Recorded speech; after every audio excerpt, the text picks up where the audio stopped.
games in the book here at Wrigley Field, and the wind has shifted as the Cubs and the Phils get set for game number 3. Obviously, the fans still excited. That's part of the renovations, the courtyard outside Wrigley Field. Tonight is game 3 of this 4-game series between the Phils and the Cubs.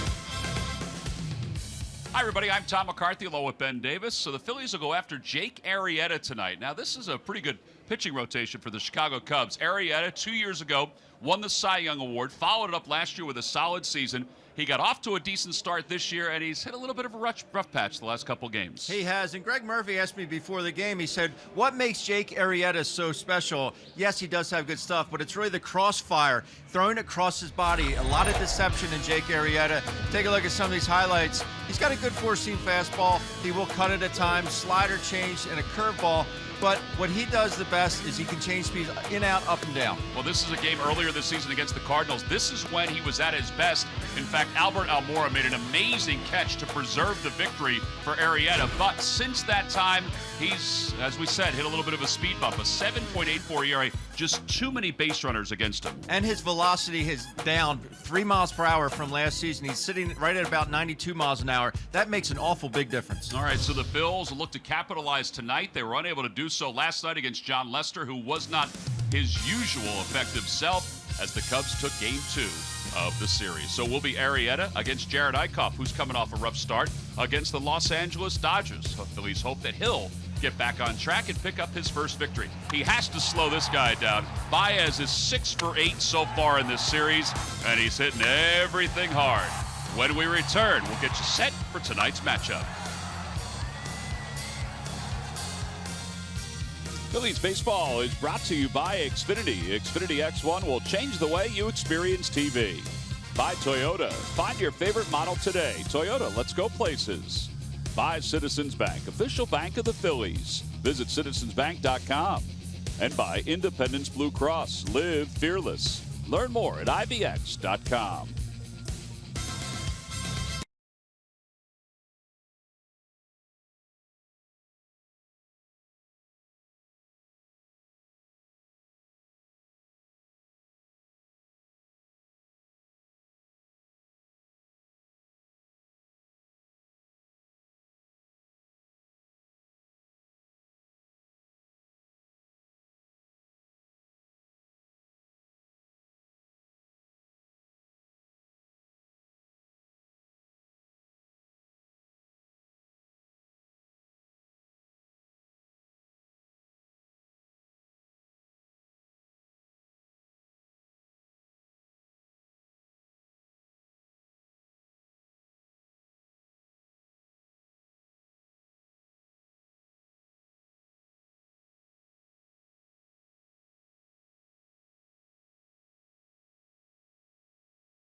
Still outside, venturing into the bleachers and to the regular seating area.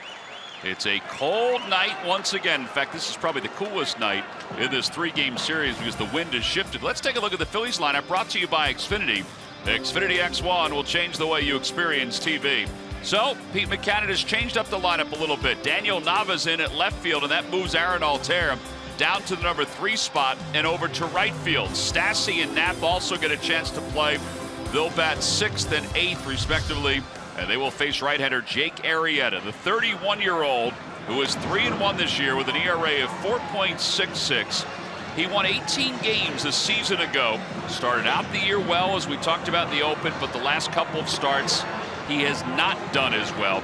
He gave up a lot of home runs in the second half of last year, and the Cubs are a little concerned that there's a carryover to this season.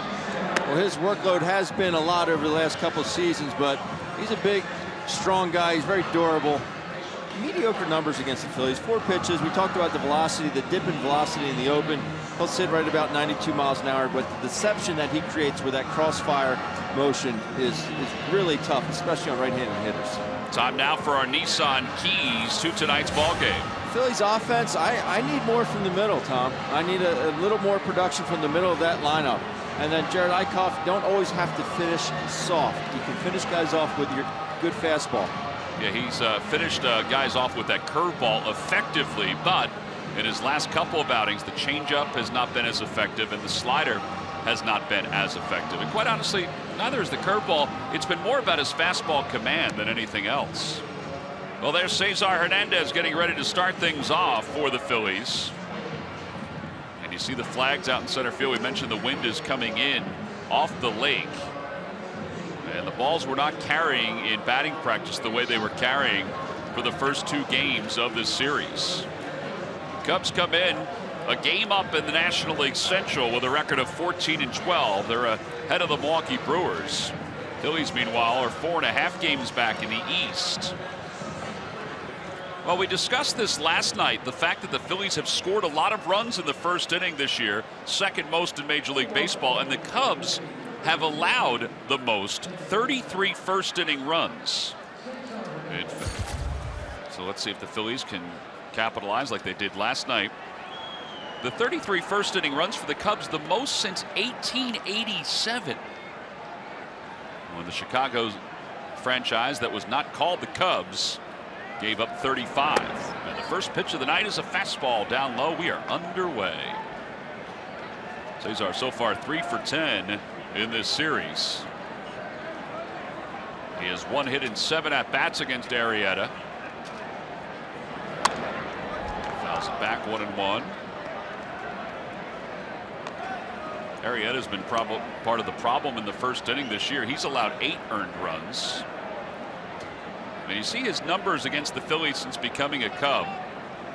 The first game he ever pitched against the Phils, he allowed 9 earned runs in 4 innings with the Baltimore Orioles. So his ERA is close to 4 against the Phils, but it's a little different story since he put those blue pinstripes on. From our vantage point, it really is amazing how far across the body that he throws. Where he starts on that rubber where that left foot lands. Throws a breaking ball, and Cesar is struck out to begin this first. Strikeouts have not been an issue for Arrieta. He has 35 in 29 in the 3rd innings of work. Here's the slider. You see how far to the right that lead foot lands, and it's just, you definitely would not teach it. He almost jumps before he lands. Daniel Nava 4 for 12 lifetime against Arrieta. Part of the reason why he is playing tonight. Fastball, and it's 0-1. Also, Michael Saunders 0 for 4 against Arrieta with 4 strikeouts. Yeah, Pete said, I don't always look at the numbers, but I did look at them for tonight, even though it's only 4 ABs. I think the other part of it, too, is he wants to get guys at the top that are going to work the count a little bit, which Nava has done this year.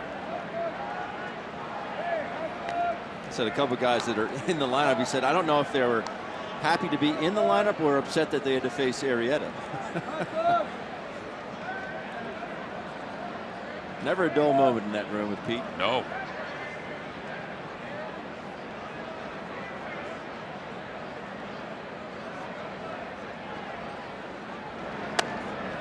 A little high, and it's 2-1.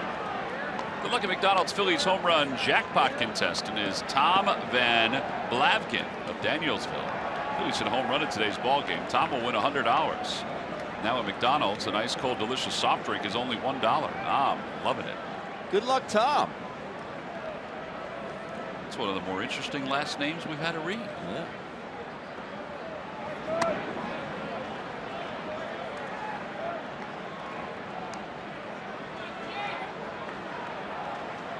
Eighth start of the year for Daniel Nava.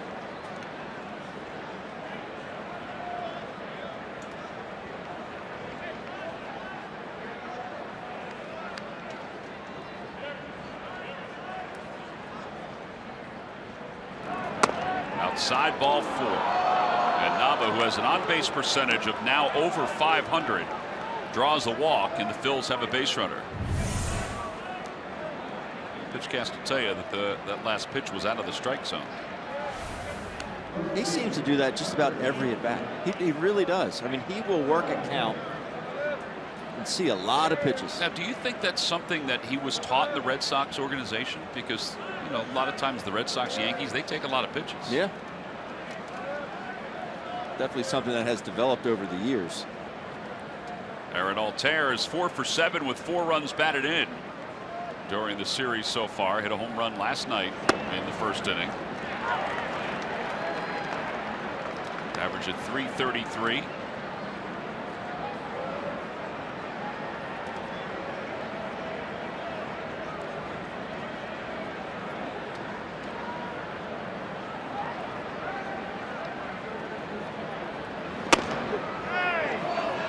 One strike. Mentioned that Arrieta has allowed 8 earned runs and 9 overall in the first inning of games this year. His earned run average is 14.40 in the first inning. I think you can run on him too from a time standpoint, because he does not deviate from his normal leg kick.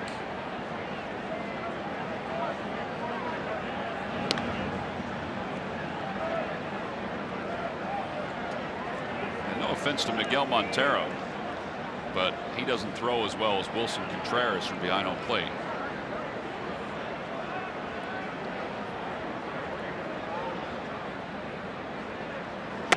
Inside, 2-1. A lot of head shaking going on behind home plate. Pitchcast, though, tells us that the pitches are off the plate.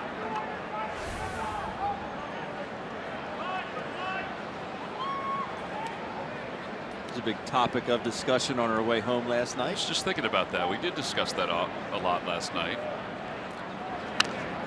We're all in agreement that there needs to be more strikes called. Yes. We were kind of practicing for the roundtable, which will take place in Philadelphia on Friday.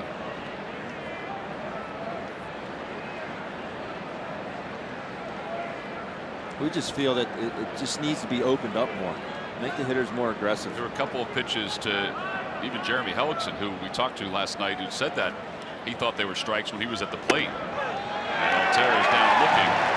2 strikeouts in the inning for Arrieta. Home plate umpire tonight is Mike Estabrook. Dan Bellino is at first base. Marvin Hudson at second, and Toby Basner around at third. Jeremy still did not think he balked last night. The explanation for Bellino is that he didn't stop. And he said he went back and looked at it, and he felt like he stopped. Here's Maikel Franco. 0 for 13. I should say 0 for his last 13.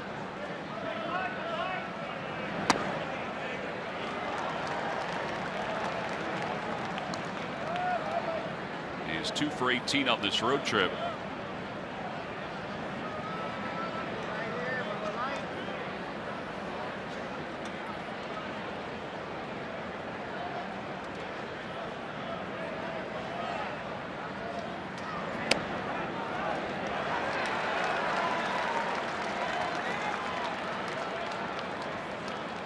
Tom Salisbury on the pregame show today that talked about Michael's approach, and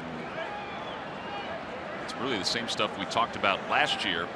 And Michael was aware and has said as he continues to try to adjust his approach. But that's what's happening a lot. Pitches toward the outer edge, particularly with 2 strikes, and he's having a tough time holding off. It just doesn't seem like he can even reach them, like physically reach them with his bat.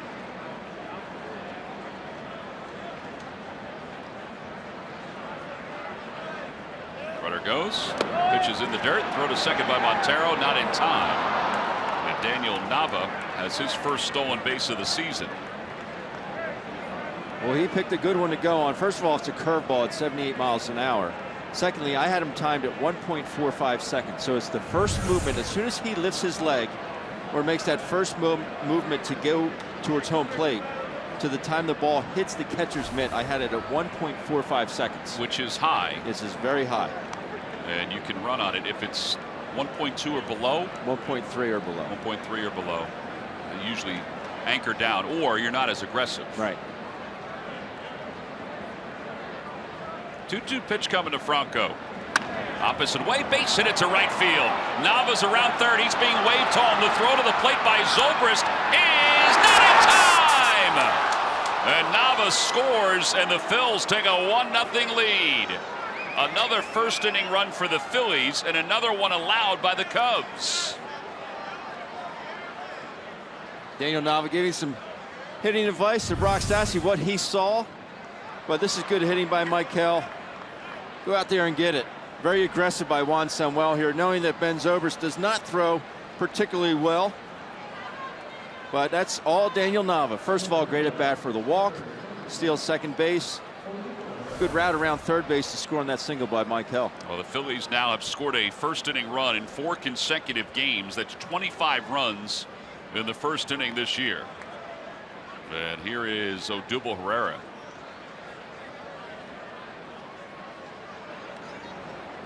Odubel 2 for 9 in this series.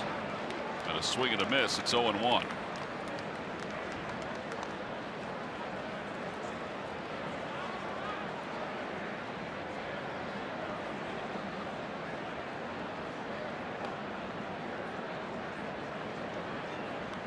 that was a good job by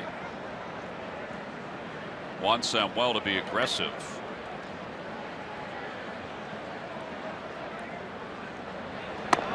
I think a lot has to do with the fact that knowing the man you're going against, Arrieta, is he the same guy he was last year before? No, he's going through a tough time, but he still can be that guy. Sure he can. And the scoring chances are going to be limited, most likely. Yeah, since June 1st of last year, his earned run average is over 4. But he did have some good games after June 1st of last year. But he gave up 13 home runs from June 1st on. You wonder if that's a lot. Well, he had given up only 3 home runs in April and May.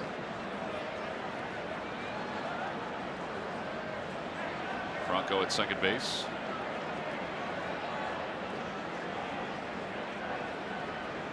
It does seem like Odubel Herrera is in one of those funky phases right now.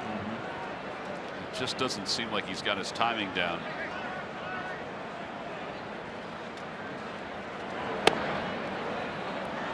A lot of movement in the batter's box with his feet.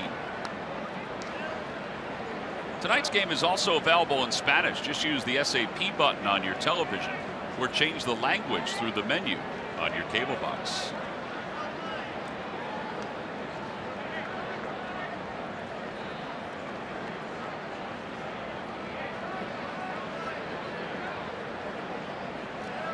Two balls, 2 strikes to Odubel. Line drive to right field. Zobrist came in and it flies right on over his head. Franco will score, and Odubel Herrera is going to be at second base with an RBI double. It's a 2-0 ball game. The El Torito fans are in the house, and he just signaled either to the dugout or to the folks behind the dugout. Either way. I love it. That ball was spanked. Go down and get it, Odubel. Head down on it. Ben Zobrist. Not a very efficient route. There's the El Torito fans. So Odubel with his 5th double of the year. Those hats look warm on a cool night. They do. You may have to invest in one of those, Tom. Here's Brock Stassi. No offense. 1 ball and no strikes. Michael Franco with an RBI single to give the Phils a 1-0 lead. Phillies with 2 strike, 2 out RBI hits in this first inning. Stassi down the left field line, and then he'll find the seats.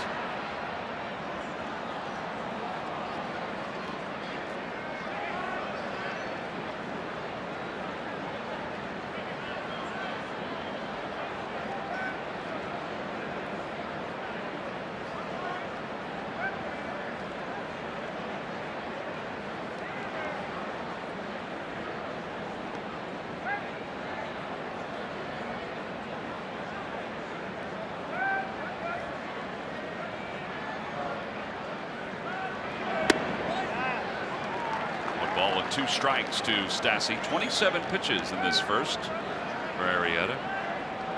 I also like to point out, I don't think Michael would have scored from first base on that ball because it was hit so hard by Odubel. But being able to advance to second base on the throw home from Zobrist, that's smart base running. It's good base running. You get yourself into scoring position. A looper out towards shortstop, caught by Addison Russell. And the Phils settle for the 2 runs here in the top of the first. 2 runs on 2 out base hits. We'll head to the bottom of the first. Phils up 2-0.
Hudson, Mike Esterbrook having a conversation in between innings. What is that conversation about?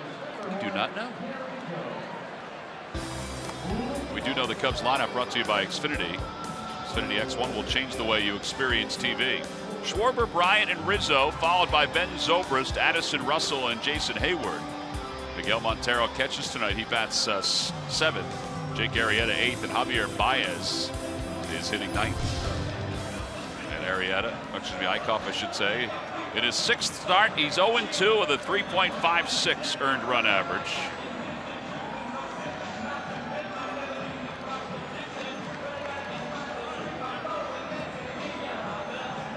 Scouting report on Jarrett. It's about 91 miles an hour. Big curveball change. The slider's been really good for him. He said last outing he was basically pitching with 2 pitches, his fastball and his slider. So hopefully he'll have all 4 working tonight. Yeah, he needs that curveball to be effective. First pitch to Schwarber. He swings and hits it toward left field. Long run for Nava, and Nava slides, but it goes back into the Bartman seats, and it's 0-1. That is not chalk, by the way. That's like a piece of plastic that's part of the line down the left and the right field line. A fire hose. Just nailed to the ground. Actually, they did move the chair. I think they moved the chair this time. They got the memo.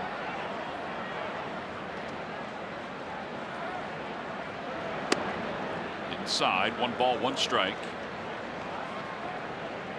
Schwarber 1 for 9 in the series. The one, though, was a big one last night, a 3-run home run.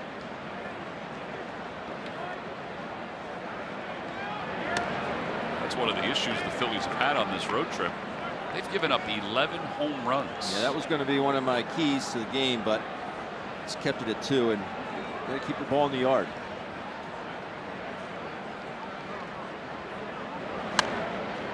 Now it is back to our left. Speaking of home runs, our Toyota turning point last night. 3-run homer off Jeremy Hellickson. Schwarber knew it. That really was the turning point in the ball game. The change up, down and in. That was your Toyota turning point. Cubs took game 2. Phillies won game 1 of this series. It's their only victory on the road trip so far.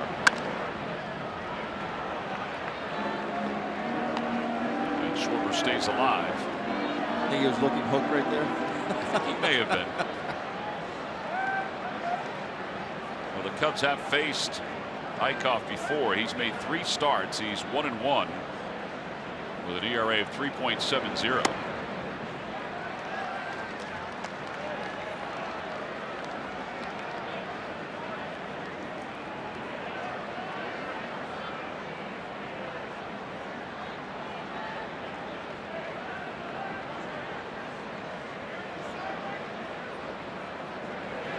Got him. That may have been a changeup. It's either a changeup or a backdoor slider.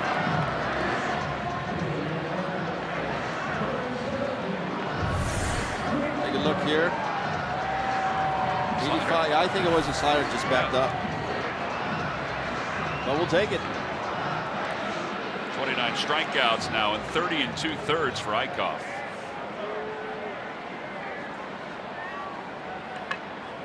And here's Chris Bryant. Bryant serves one out toward right center field. It'll drop in front of Odubel Herrera. A 1-out single.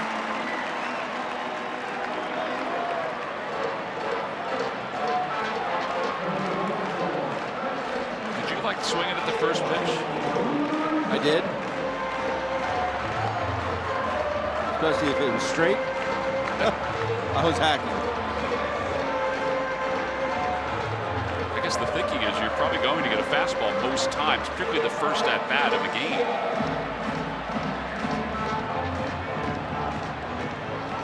I would be aggressive against Jerry because I did not hit curveballs well.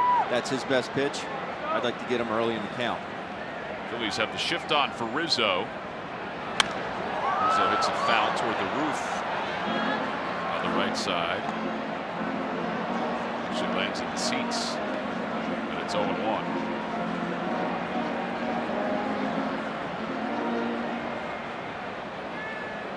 He is 0 for 5 in this series with a walk. 0 for his last 8.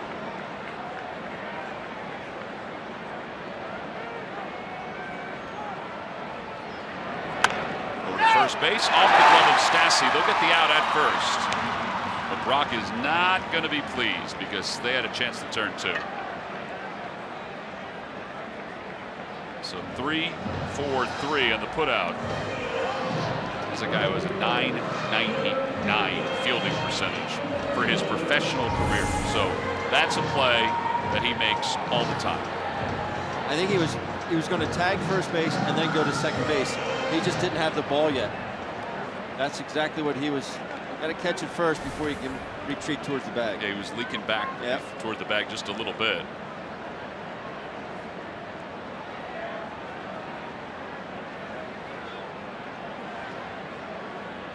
And now Ben Zobrist.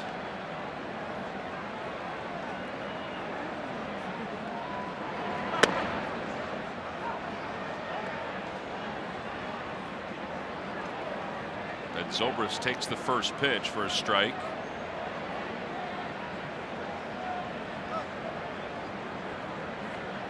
Opposition hitting .274 during Eichhoff's career against the first pitch. what he's trying to do in this first inning is really establish the inside part of the plate, back those hitters off. Which may be able to help that curveball too. Yeah. And I've liked the fact that when he's missed inside, he's missed off the plate. 1-1 is out towards center field. Herrera venturing back. He's under it. And that'll do it for the Cubs here in the first. No runs, 1 hit, and 1 man left in scoring position. We'll move to the second. 2-0 Phils.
Nationals for a 3-game series, 2 night games, and then Sunday's game is a 2:35 start because of the Broad Street Run, a special time. It's StubHub Mother's Appreciation Day. Friday is Teachers Appreciation Night at the ballpark. Catch tickets now by going to Phillies.com. Freddie Galvis leads it off, swings at the first pitch, and Schwarber in left field is there. In between innings, the conversation migrated from the Phillies dugout over to the Cubs dugout. Marvin Hudson and Chris Bosio, the pitching coach, talking with Joe Madden. It has to be something with Arrieta on the mounds. I think, because Marvin Hudson a couple times pointed out to the mounds or pointed out toward Jake Arrieta.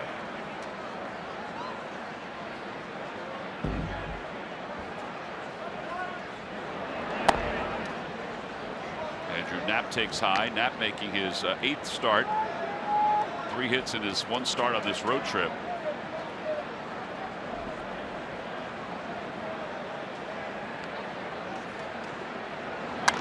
And he fouls it off to the second deck. Good swing though. Quick.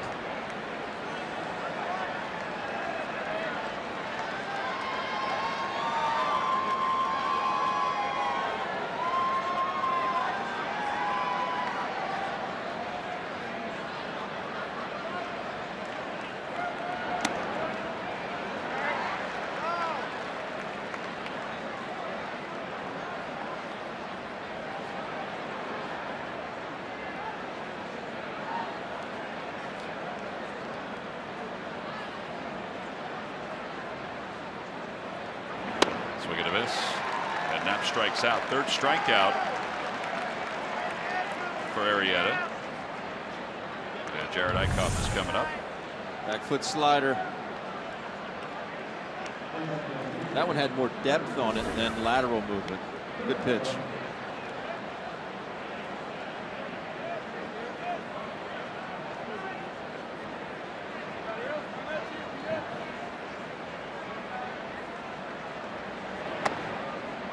Takes that fastball on the inside part of off the inside part of the plate. 1-0.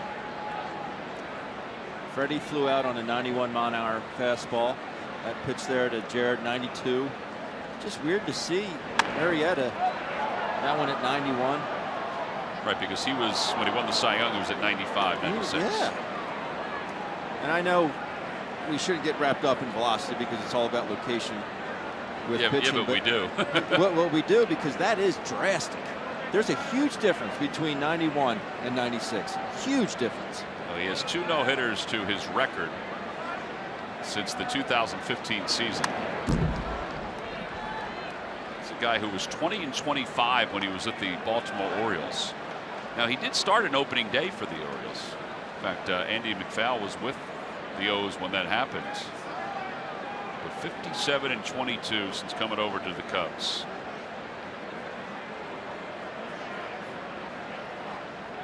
And a fastball and a called strike 3.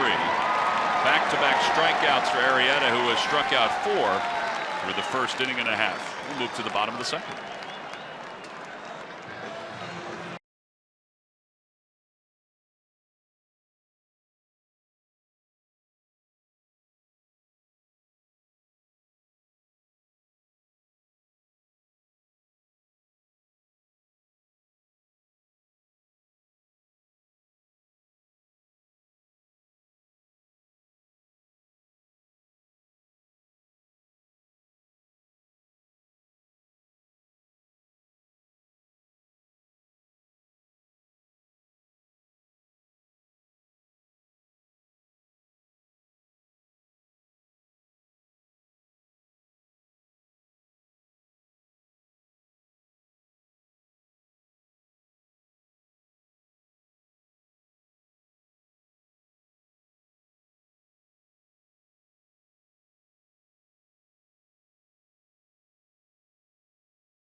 Matchup with the Phils, a 2-game series. It begins Tuesday, May 9th. That's a Hatfield Philly Frank Dollar Dog Night at the ballpark.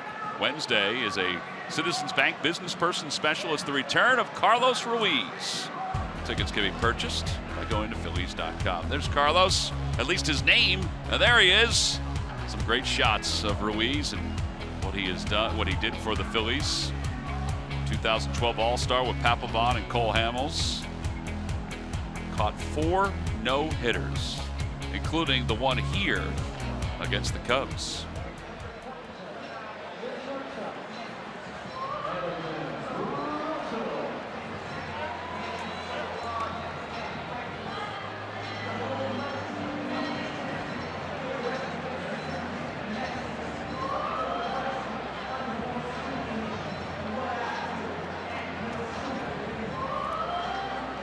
Addison Russell will lead things off here in the bottom of the second. Russell 1 for 3 with a run scored. In last night's ball game, hitting .260 overall. And a pitch outside, 1 ball, no strikes.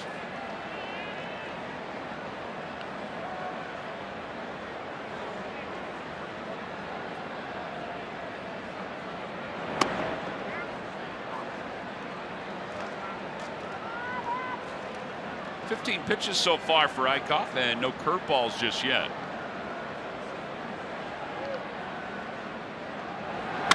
Liner out toward left field. Nava makes the catch. And with 1 out, Jason Hayward is coming up. You know, we were talking about expanding the strike zone or using the strike zone as it is written. I thought Hayward had a couple pitches last night that were right at the belt, right in the heart of the plate, that the home plate umpire did not call a strike, Toby Bassner. And I think that's where you could move the game along a little bit by calling more strikes, particularly on those pitches. The strike zone is okay down toward the knees and maybe even a little below, but from the belt buckle up is where I think it's had the most issues. I could be wrong, but just with my eyes watching games, that's where I think the biggest issues are in baseball. I think it would speed it up dramatically.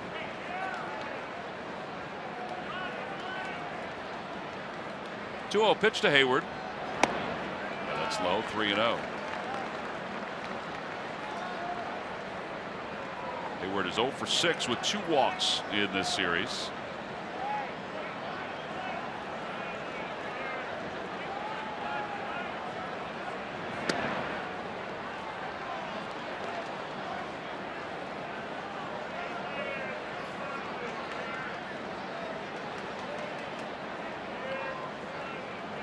Montero waits on deck.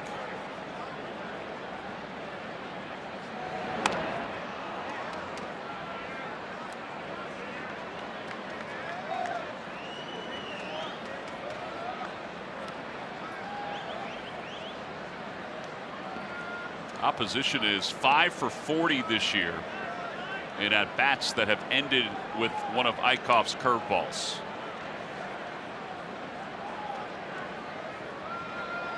And you wonder if Hayward may get the first curveball of the night. Andrew put it down, but I don't think he's going to go to it. Do you think he wants to wait one time through the order, or do you think he just doesn't have a feel for it? No, I think if he just right now he's a better feel for that slider. Walk with one man down. And Miguel Montero's coming up. But we've seen it. That was it right there. We've seen it back up a couple times. Yeah, usually the curveball for Eichhoff and for most pitchers is in the 70s, and the slider and the change in the 80s, and the fastball for the most part is in the low 90s.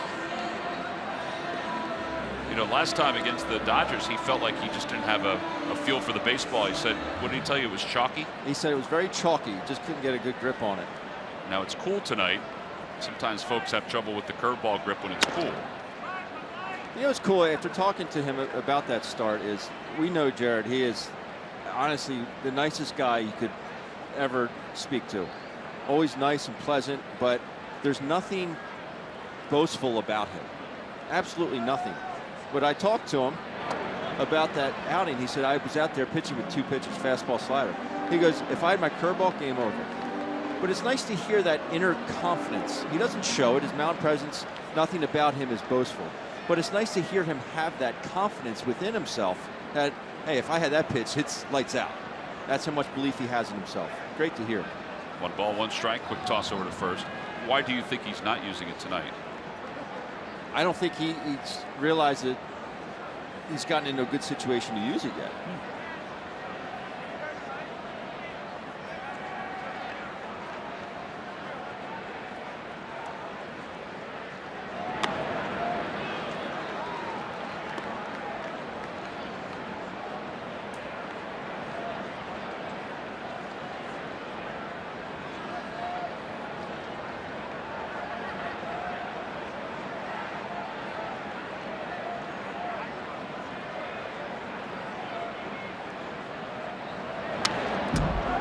Balls and 2 strikes to Montero. Montero hitting .382 on the year.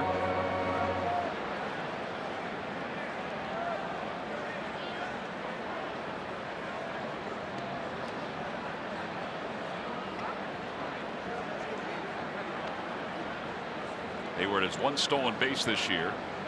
Cubs as a team have 13 stolen bases. I wouldn't be surprised to see a hook here.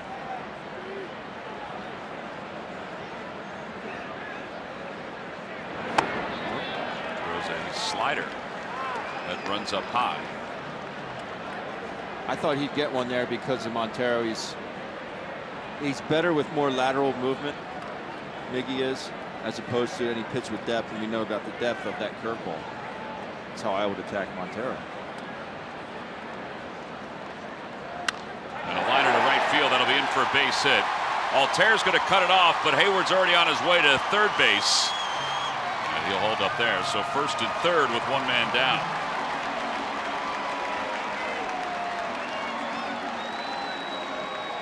And Arrieta is no slouch at the plate. You have to be careful here.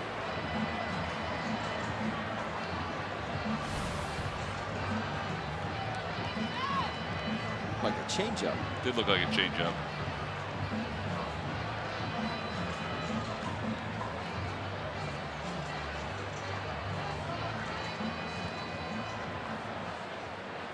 Arrieta had 2 home runs last year. He has 4 home runs overall, 2 for 11 so far to start the year. The Phillies set the infield up to try to turn 2 with runners on first and third.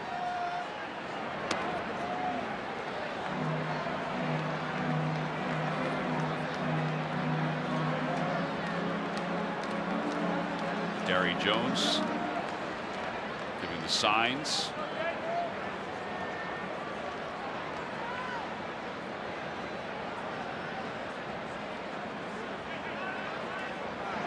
Little dribbler up the third base line. Eichhoff off the mound, has a play at first, and they get Arrieta. As Hayward scores, it's a 2-1 ball game. Smart play. Unfortunately, that walk comes around to hurt Jared Eichhoff, but it's a smart play because you try and flip it to Andrew Knapp to get Hayward out, and he's safe. It could end up being a bigger inning. You just nip it in the bud here. There's 2 outs. Keep it just that 1 run. It would have been really close at home plate, but you just don't want this inning to snowball into something different, especially with the man home plate who's been hot as a firecracker. Yeah, that's Javier Baez who comes up. Baez 6 for 8 with 2 home runs, 4 RBIs in this series. 3 infielders on the left side. And a fastball just off the outside part of the plate, 1-0.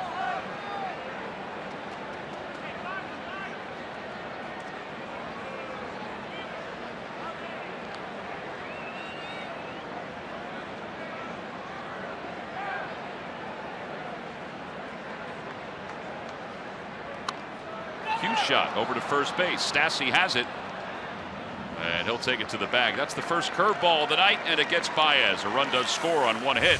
We played 2. We'll head to the third. The Phillies up 2-1.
Question. Log on to Phillies.com. Go to the fans section and submit your answer to the trivia question.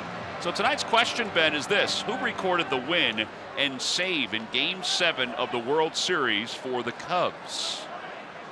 The answer will be revealed in just a little bit.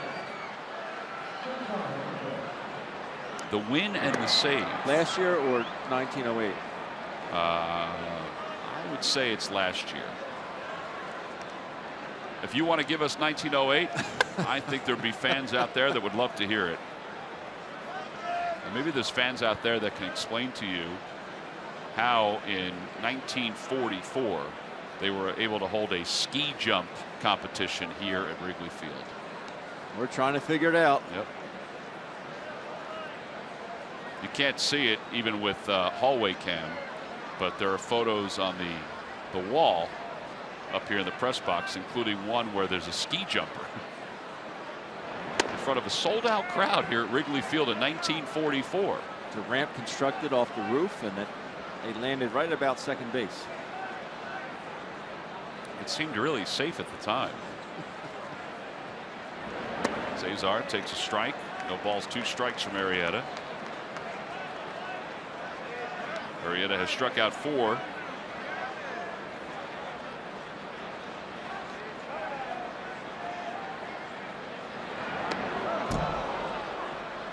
That one got away.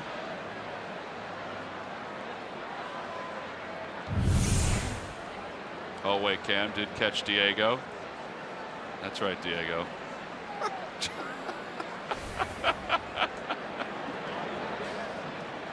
Diego Atedgi, who is part of the Phillies PR staff and is the translator for the Spanish players, as Cesar Hernandez rips one up the middle. That'll bring Daniel Nava to the plate. Let's check in with Greg Murphy. Murph. All right, thank you very much, Tom. Well, you know, Cesar Hernandez with a base hit there, and I was talking to Matt Stairs today, of course, the Phillies hitting coach. We were just talking about all things, really, both baseball and not baseball, but talking about the improvement in the offense, and I said to him, you know, you have to be happy after 25 games when you look at the numbers and where they are. And he said, yeah, you know, we are happy.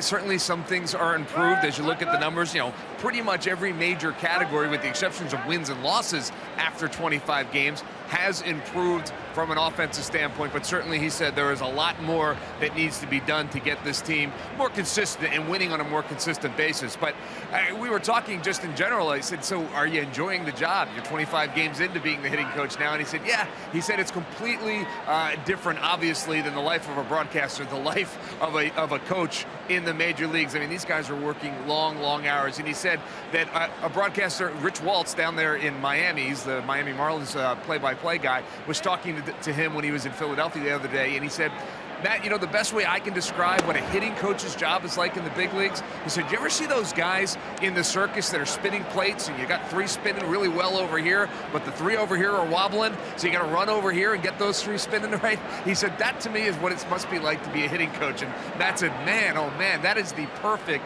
description. I've got 3 guys that are hitting well, but these 3 guys over here are struggling a bit. I've got to go spin their plates, and while I'm doing that, maybe someone else goes awry. So he was just lamenting the fact that there's always something that needs to be done when you're the hitting coach at a big league level. I'll be honest with you, I would never have gone to the circus to describe a hitting coach. I got to tell you, we all know Rich Waltz very well. He's a terrific broadcaster, and I just think that is the best analogy for what it is that these guys are doing. And, you know, you think about it, a 25-man roster, you can take the pitchers out of there, I guess, but, you know, he's working with all these guys. Some guys are hitting well at certain times, other guys are not, and it's a constant process to try and get them all spinning at the same time. And I guess when they're all spinning at the same time, that's when you become a postseason team. See, Murph, this is where we needed a visual. we needed you holding some plates or something. Yeah, I couldn't get that set up in time, so maybe next time. I think Matt's done a very nice job, and not because he's our good friend, but even talking to the players, I think the players have really enjoyed having him around and having his approach as a hitting coach. 2 balls, 1 strike to Nava, and Cesar is back. Anthony Rizzo says, take a peek at that. It almost looked like it was happening in slow motion. It did.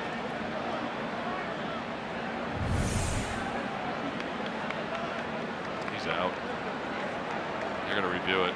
His hand did not get back to the bag, at least by that shot right there. I think he was caught off guard. I think he may have been surprised.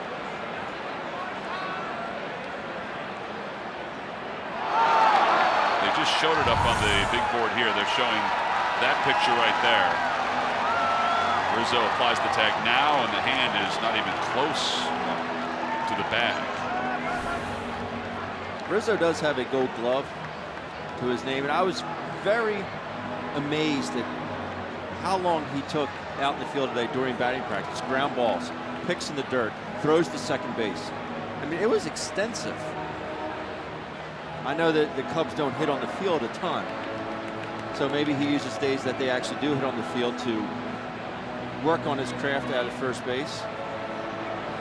Well, that's even clearer there. The glove is already on the body, and the hand is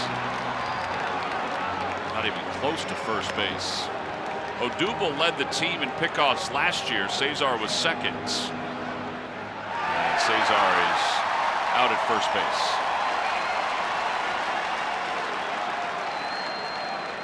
Cesar, though, even though he was second in pickoffs, he did get caught off first base more, except that some of them went down as caught stealing because he was tagged out at second base. Same concept, though.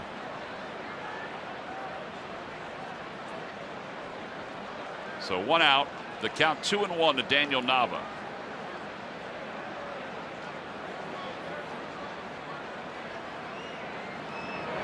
And Nava grounds it to second.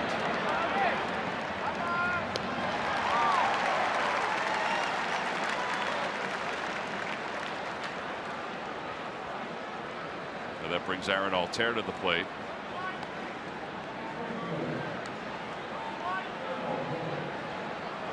We arrived at the ballpark the other day, and where we enter now, the media gate is down the left field line, and it's right near a firehouse which is in this area.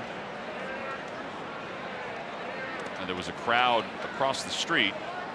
I don't know what they were waiting for. It wasn't anything in particular. It's just to the left of those rooftop seats, those buildings. And Arrieta was wearing a tank top, and he came running around the corner and walked into the stadium.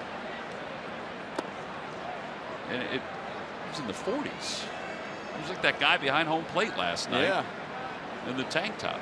See, as cold as it is, he still doesn't even have sleeves on. Does he even have an undershirt on? I guess you get out there, you just don't feel a thing.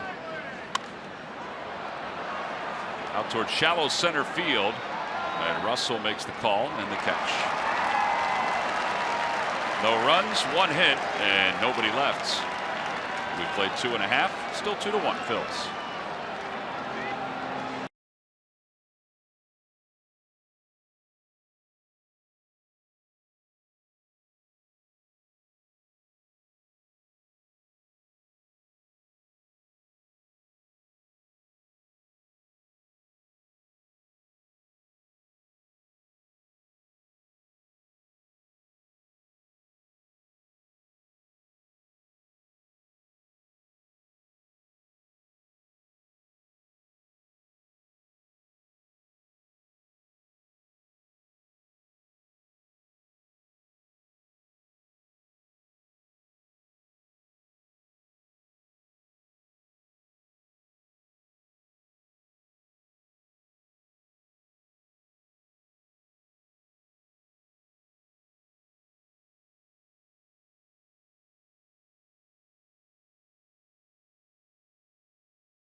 Brought to you by Chevrolet. Go to your local Chevrolet dealers or go to Chevrolet.com.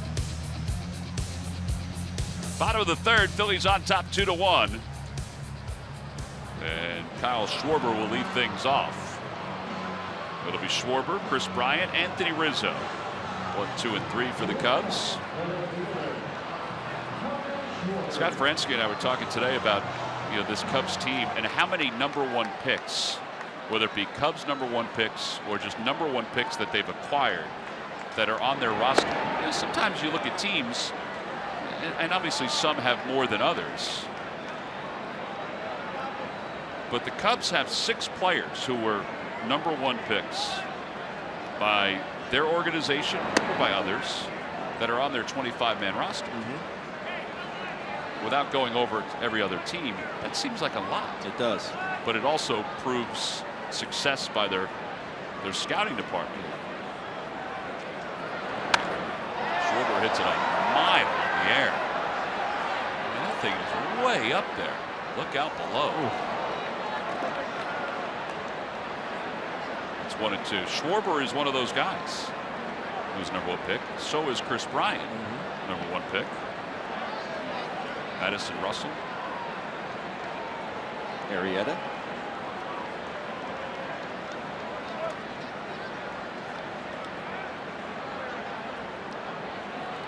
One-two pitch. Almora, Jason Hayward, Javier Baez.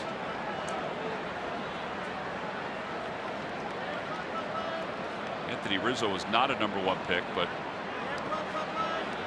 he was a 4th-round pick. John Lester was a 2nd-round pick, but he was obviously with the Red Sox organization. Same with Rizzo.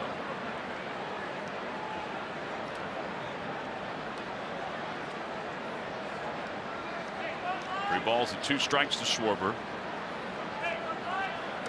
And he takes inside, ball 4. Second walk issued by Eichhoff. Eagles fans, head over to csnphilly.com and check out the Quick Slants podcast. Break down the bigger picture implications of the Eagles offseason and draft editions. Download now on iTunes, Autoboom, Google Play, and of course, csnphilly.com.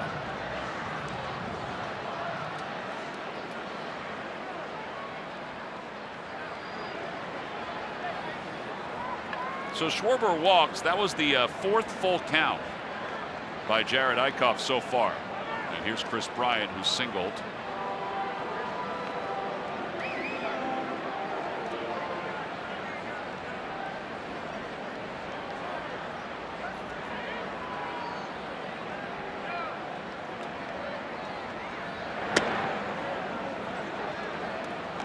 A bit low on that first pitch from Eichhoff.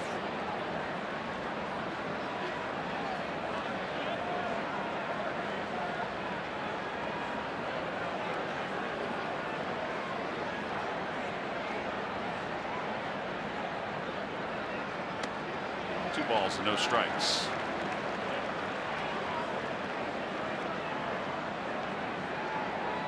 Sorry, Arrieta was not a 1st rounder, but he got 1st round money. 5th round by the Orioles, and ended up getting a $1.1 million signing bonus. That's 1st round money. Yeah. You would know. Touche. 2 balls and 1 strike to Bryant. That's the pitch you're talking about? That's it.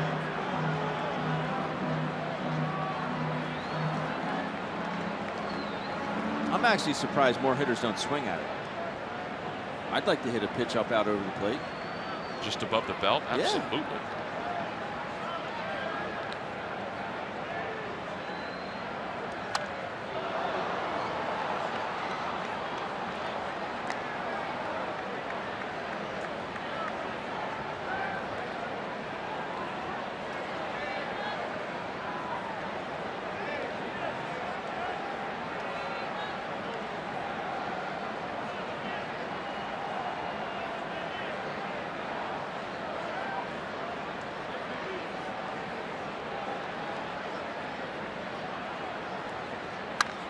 The air to right field, and a long run in for Aaron Altair.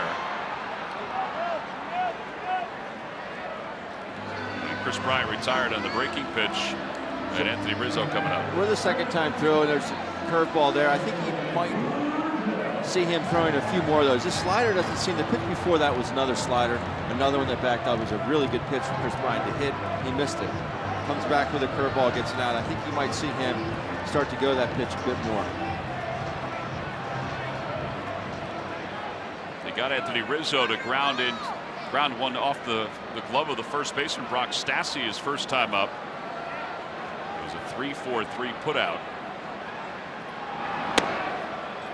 And a Fastball just below the knees, and it's 1-0.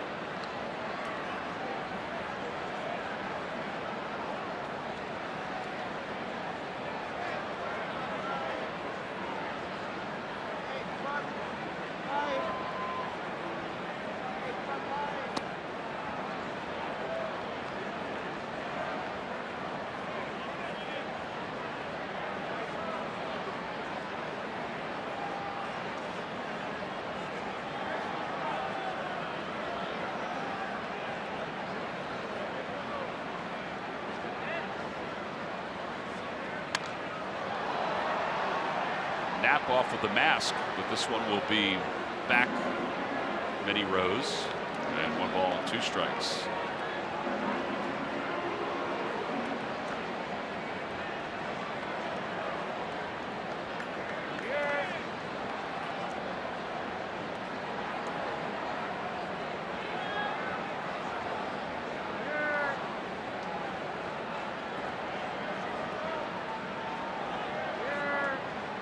And a breaking ball and a strike 3 called. Second strikeout for Jared Eichhoff. First one looking.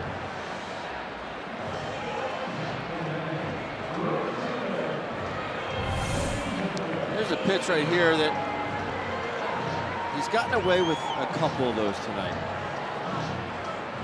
And then the strikeout, he makes the adjustment, throws a big curveball.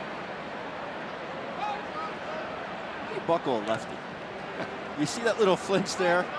I think they just see this ball jump out of his hand and they're thinking it's going to be high and tight, and just drops in there, and find yourself walking back to the bench. And Zobrist lined out to center his first time.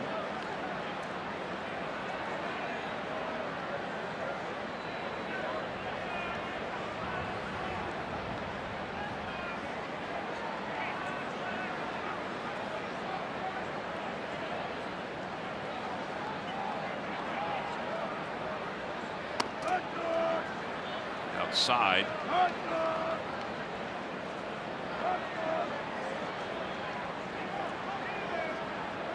Had a little trouble trying to figure out his changeup and his slider on some of the pitches.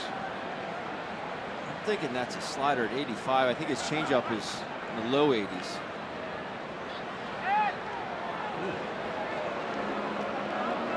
Quick feet there by Jared. Yeah, I think Schwarber was kind of caught off guard.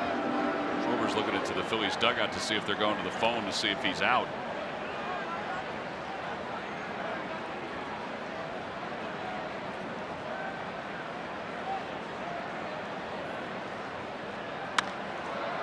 Out to shallow center field. Odubel Herrera didn't see it right away. Now he comes sprinting in and makes the catch. I think he thought that Freddie Galvis might be closer. No runs, no hits, and 1 man left. 3 in the books. 2-1 Phils.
To run and clean your business, including an amazing selection of quality Boardwalk products that deliver bottom line savings.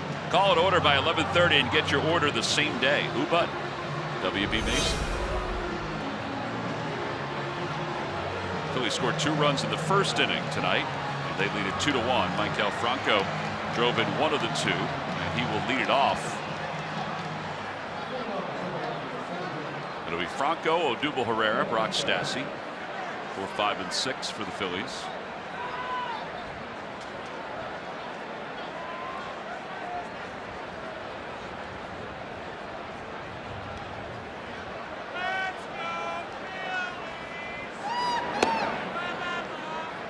Slides outside, but it's 1 ball and no strikes.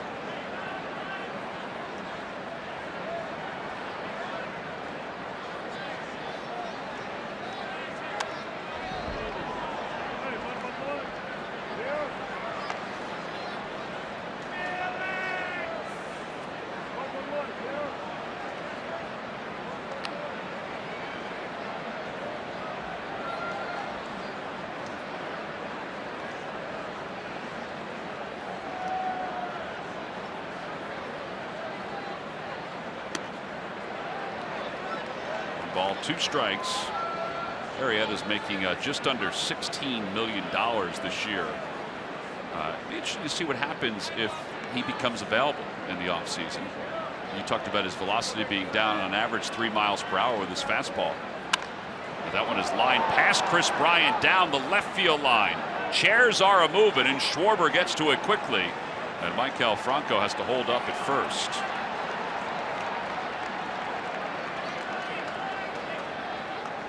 The reason I say that is because you mentioned that he was signed with first-round money. His numbers since he signed with the Cubs, 57 and 22, with an ERA of 2.62, 2 no-hitters, and pitching in the postseason last year. You wonder what kind of money he'll command at the age of 31 if there's a decline in his fastball. There's no doubt he's a tremendous competitor. I don't think he's going to go anywhere. I think they'll re-sign him. I think he's part of this machine here in Chicago and part of the fabric of the city, really. Well, they'll still have Lester because Lester is still in the middle of a long contract. John Lackey, his contract is done at the end of this season. So maybe they let him go because he'll be 39 at the start of next year. 0-1 to Herrera inside, 1 ball, 1 strike.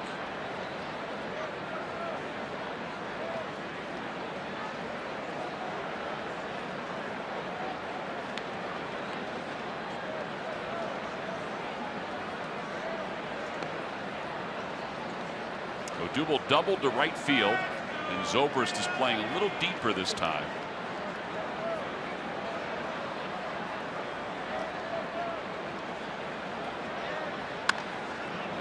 It off into the camera well over on the third base side.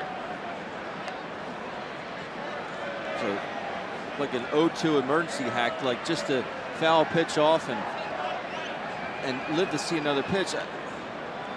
I don't think he's seen the baseball well, although he smoked that double his first at bat. I don't know why he took a swing like that at 1-1. Great hand-eye coordination. But if you're going to be that off balance, why even swing? Let it go by. Let it go by. Might even be a ball.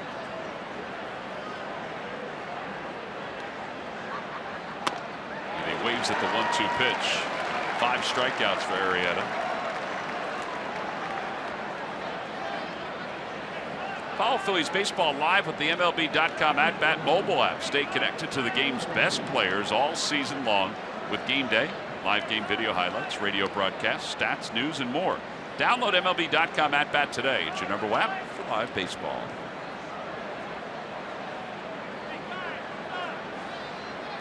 Now with 1 out, Brock Stassi's the hitter.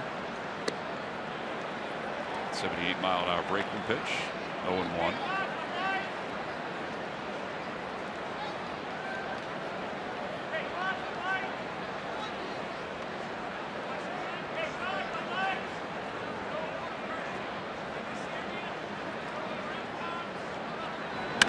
In the air to right field. That's well hit. Zobrist going back toward the wall. It is off the top of the wall. Maikel Franco got a slow start, waiting to see if it was going to be caught, so he'll get to third base. And now runners on second and third on the double by Brock Stassi. It's his first big league double. And alive. A little bit of a breeze pushed that one back. He got Wrigley'd. We always talk about pitchers getting Wrigley'd on just typical fly balls that blow on out of here when the wind's blowing out, but the wind is really blowing in right now. That ball was crushed. Fortunately for the Phils and Brock Stassi, it does go down as a double.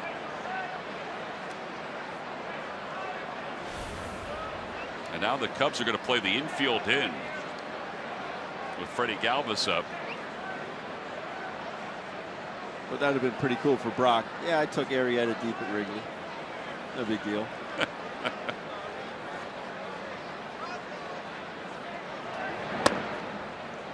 1-0 to Freddie. Freddie fly to left field his first time up.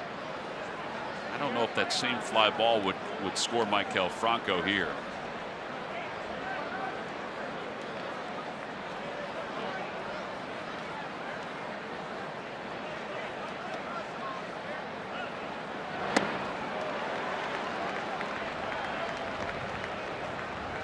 Freddie had his hitting streak, and yesterday he's hitting 13 of 14. Phillies as a team are hitting .253 with runners in scoring position. And Freddie over 300.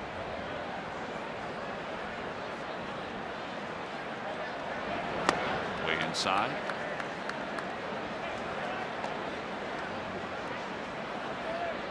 Pretty good base running by Maikel. Just the one out. I mean, you just can't get all the way out there, and then if Zobrist somehow miraculously makes that catch, you find yourself around second base. It's easy double play. Yeah, you have to be conservative with it.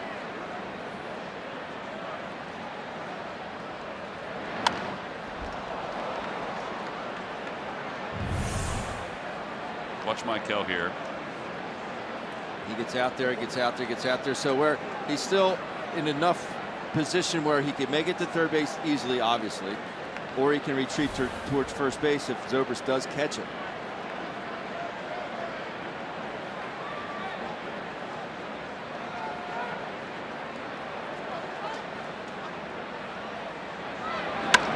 Out towards center field.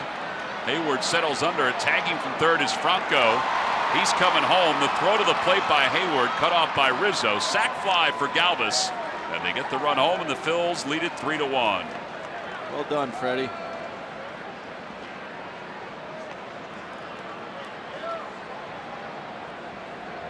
Well done indeed. I'll make Matt Stairs very happy. Situational hitting.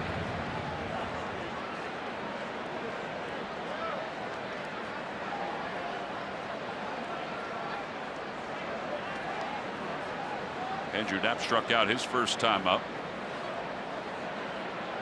Phillies with some good two-strike hitting tonight. All 3 RBIs have come with 2 strikes against the hitters.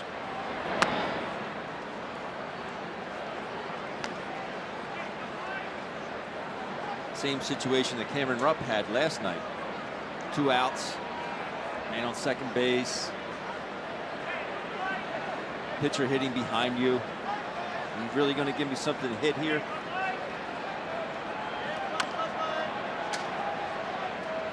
I think he was looking for that pitch. Right there? I do. Because he swung at it? No, or? because there's really there's no reason to swing at a 1-0 curveball. But if you're looking for it in that situation, thinking, all right, he might be trying to pitch around me, let's see if he can get himself out. If you're looking for that pitch and you do get it, and you think you're able to take a good pass at it. To the right side, slowly hit. They're not going to get Andrew Knapp. And he is safe at first. An infield hit. Over to third base goes Brock Stassi.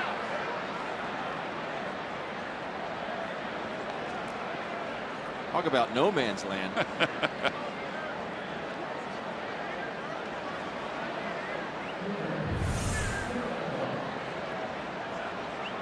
Obviously, you'd like to get Stassi in there, but you do clear Jared Eichhoff right here. Have a chance to score another. I'm not saying he won't get a hit, Tom. I think the odds are against him, though. I think I know what you're saying.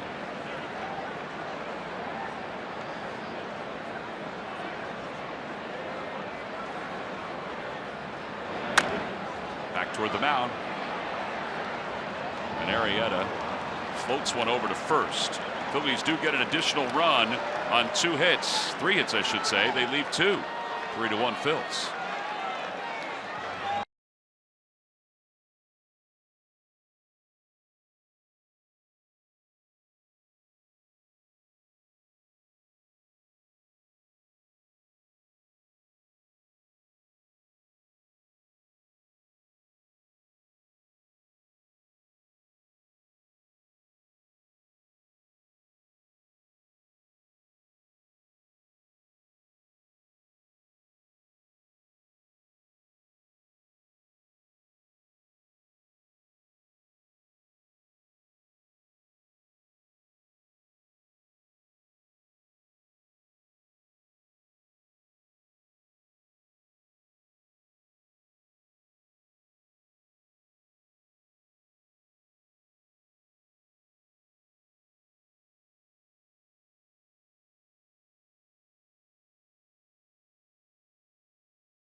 Nissan. Shop ChooseNissan.com. Buy Jefferson Health. Call 800-JEF now or visit jefferson.edu.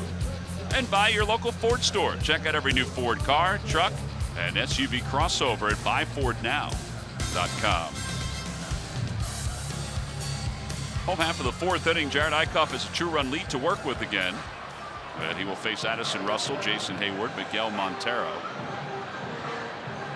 There's Addison Russell, who the Cubs acquired when they sent Jeff Samardzija out to Oakland. It really did work out for the Cubs. Yeah, it did. He is a smooth kid at shortstop. And just getting better and better. So Eichhoff just finishing up his warm-up tosses. Pete McCadden said before the ball game today that the Phillies pitching staff may be without Aaron Nola for a little more time. He has been sent back to Philadelphia where he's having an MRI on his lower back. And it's just a precaution to see. Aaron did throw a 3-inning bullpen session several days ago and then threw again yesterday. And they just want to make sure before they decide whether he's going to go out on a rehab start or whether they're going to let him sit for a little longer or if they're even going to start him this weekend, which it doesn't look like.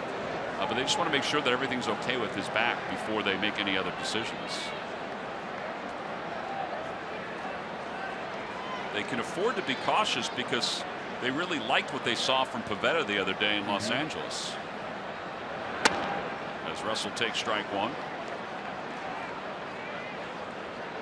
And Larry Boa said something. I like that kid. No, he did like him, yeah.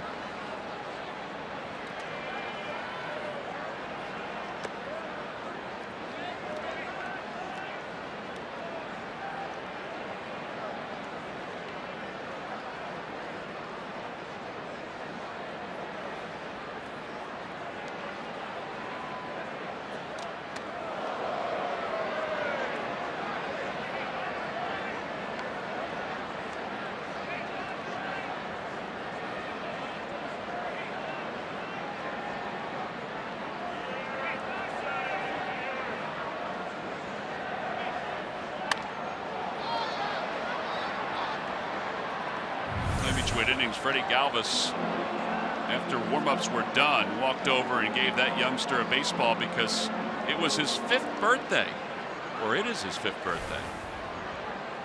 That is a lasting smile. I love that kind of stuff.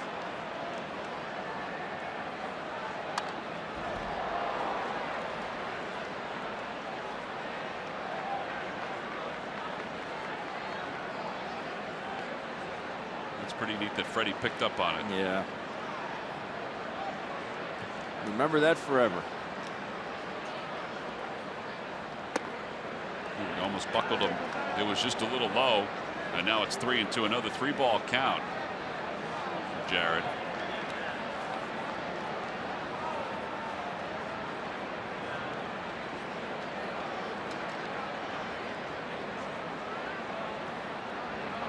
Out toward right center field. Aaron Altair back toward the wall and makes the catch right at the 368 sign. What just happened there, Ben? He got Wrigleyed. Yes, he did. Jared Eichhoff will take it.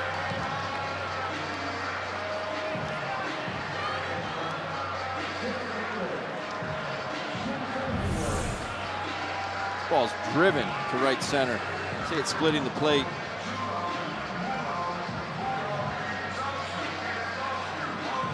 Wouldn't even have made the wall.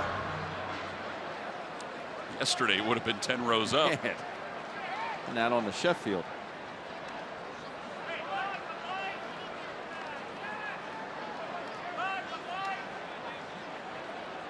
Hayward walked and scored. That was in the second.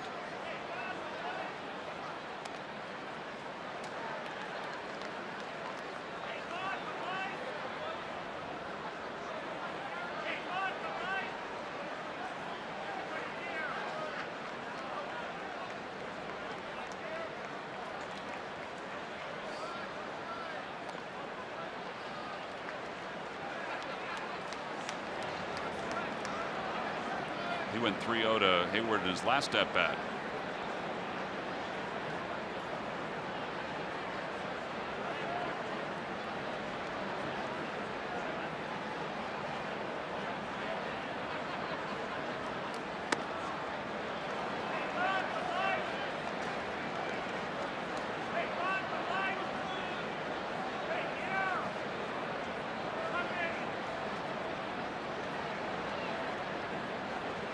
This is the 6th 3-ball count for Eichhoff in tonight's game. And just like in the first at bat, he gets it back full 3-2. Eichhoff, as we've talked about often during his starts since his major league debut, the Phillies averaged 3.71 runs per game. They've scored 3 tonight. 5th lowest total.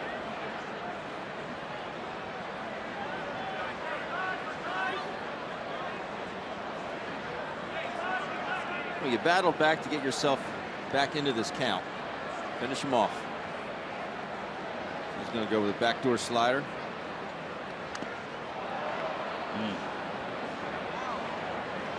Ow. Yeah, that got napped right in the groin.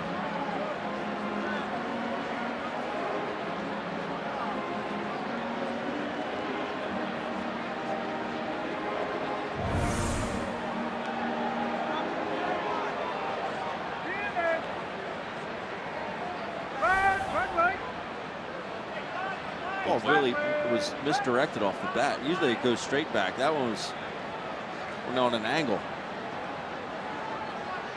Eichhoff just asked if he was okay, and he said yes. So ready to go.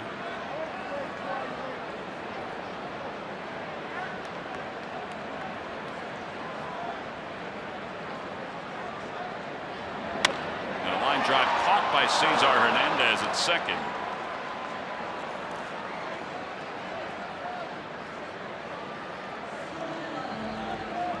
Phillies go back on this homestand. They've got another Hatfield Dollar Dog Night on Tuesday against the Seattle Mariners. Go to Phillies.com to purchase your tickets. 3 against the Nats the off day Monday, and then the Mariners on Tuesday and Wednesday. Again, go to Phillies.com to get your tickets.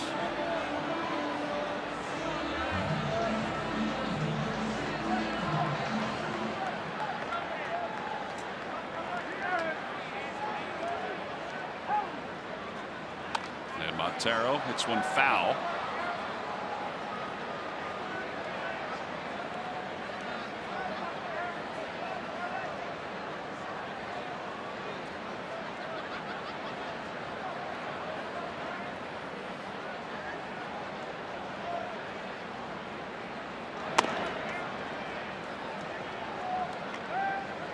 1 month into the season, would you ever peek up to the scoreboard and look at your numbers and see 400 next to your batting average?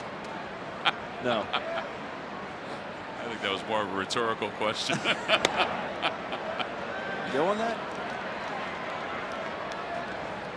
They did not appeal. Not even appealing it. And it's 2 balls and 1 strike. 400.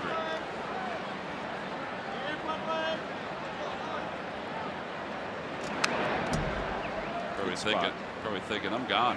Let me just sit for a few days and enjoy it. I've become a U.S. citizen. He and his wife. He and his wife, yep.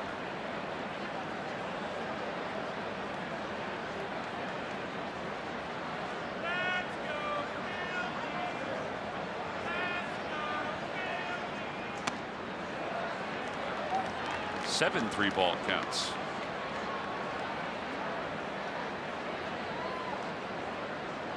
What I am seeing out of Jared is he's really falling off towards the first base side a lot.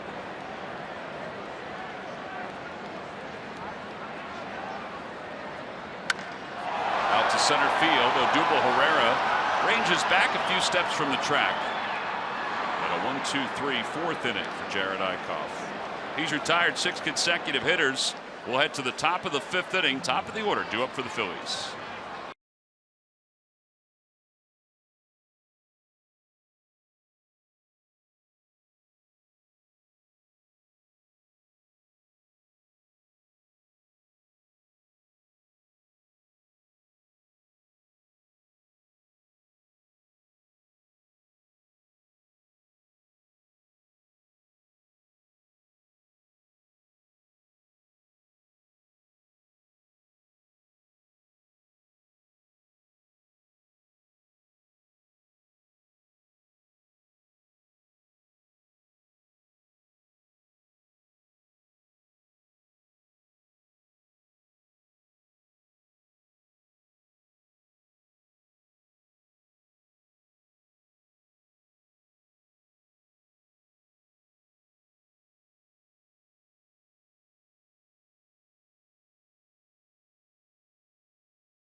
You're busy and it can be tough to get in front of your TV for a game. Now you don't have to. Stay connected and watch every game on the go with the NBC Sports app and csnphilly.com. Phillies lead at 3-1. Cesar Hernandez. Yeah, last time up, Cesar Hernandez. Look where this pitch is located. The 4th pitch is out of the strike zone. But what I like about it is he stays short. He takes what Arrieta will give him. If you try and pull that pitch, it's a 4-3 ground ball to second base every time. Stays within himself, uses the middle of the diamond. Result is a hit up the middle. Cesar Kibin tied for 7th in Major League Baseball in hits. He takes outside. Now has 4 hits in the series.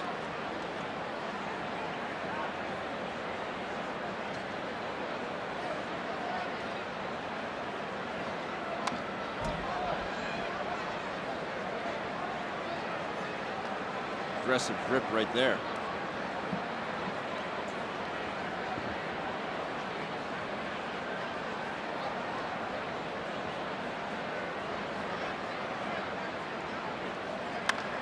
Out toward left center field. Schwarber a long run in.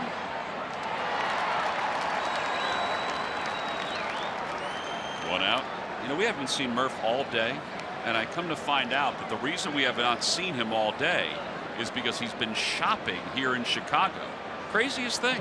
You're right, Tom. I had to head out to the grocery store because, you know, they have had a lot to celebrate here in Chicago, but Anthony Rizzo last year, well, he had something to celebrate early in the season.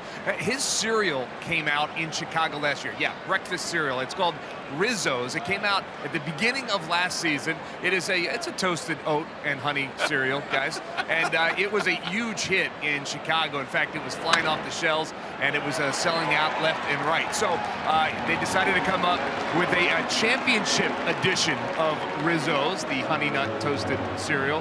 And so this is it. It came out earlier this week. This is the championship collector's edition. And all of the proceeds go to the Anthony Rizzo Family Foundation. Anthony, of course, is a cancer survivor. So all the money that they do raise with this cereal is going to that foundation. So it's really kind of a cool story. And, you know, Anthony Rizzo is one of the real good guys in baseball, one of the great stories in baseball. So Rizzo's cereal here in Chicago is a hot item. Very cool. You know, there's been so many athletes that have had their own cereals. Doug Flutie had his Flutie Flakes when he played. Joey Votto had his Vottos, which is kind of like Rizzo's. Did that get you thinking a little bit, Murph, about what other athletes you can brand or other people you can brand with cereal? Yeah, it did, but maybe if you okay, well, we're going to take a look at it because I was thinking about that. And the Phillies, well, they have some guys that we could brand, right? How about some Francos? You know, if Rizzo's got Rizzo's, we can do Francos or some Aaron Granola or Nola Cola. I was thinking a whole brand, a whole row of Rupp cakes, I think, would have been real good. And of course, you'll need napkins if you're going to do that. That's not exciting. Yeah, and Sean Fakasny, I have to give credit to him. He's one of our trainers. He came up with Mike and Eichhoff's and Zaccaroni and cheese, which I thought was great. But before we go to break, our CFO, John Nicholas, he came up with, how about this one? Beef's Sam Wellington. I thought that one was good. and to finish it up, Aaron Altira Masu. I mean, come on. Those are clever. We're going to get working on these. Those would have to be in the frozen food section.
Fifth inning, Phillies lead it 3-1. Jake Arrieta will lead it off for the Cubs against Eichhoff.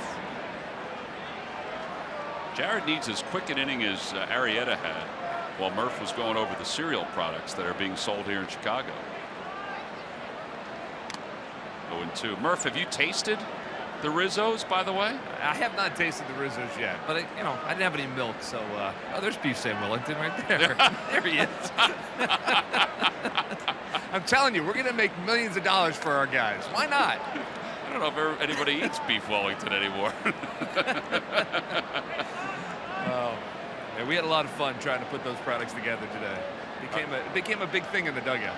All right, well, try the Rizzo's and check back with us. Let us know how it is. Okay, I will. And you know, Murph, your buddy up here kept asking me over and over, repeatedly, where's Murph? I haven't seen the little guy. The buddy next to you? The big guy right there? Yeah, the big guy. Swing and a miss. Arrieta's down on strikes. So he's very concerned about you, Murph. That's nice to hear. You come up here, they have little milk cartons the size of espresso cups. Up in the lunchroom. I know, Ben ate or drank about 20 of them for dinner last night. It was as if he was doing shots. They were little. Strikeout number 3 for Eichhoff, who's now retired 7 straight. Baez, the hitter, he grounded out to Stassi his first time up. And Knapp got it again. Taking a beating. That was a foul ball. Gonna have to walk this one off.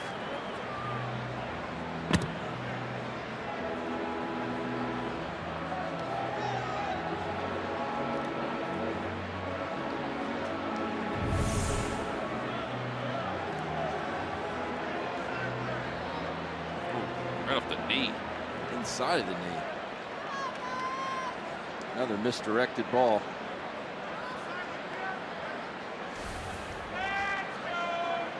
He got Baez his first time with a curveball. Off the hands, out toward shallow left center. Hernandez makes the running grab. And there are 2 outs here in the 5th inning. Man alive. I don't know if many people, shortstop, second baseman, whatever, could have sprinted and made that catch. He is so quick. He's just 0 to 60 in a heartbeat. The first step, he just explodes on a dead run. No one else was going to get there. A ball just not hit high enough. What a play. That play is so much harder than it looked.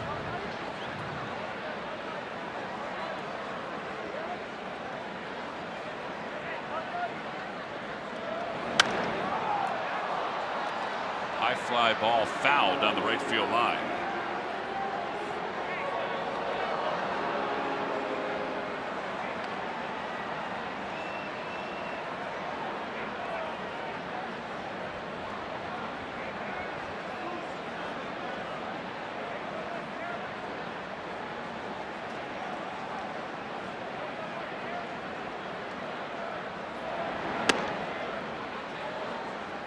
But tonight it's as if he's just mixing in a curveball. Yeah.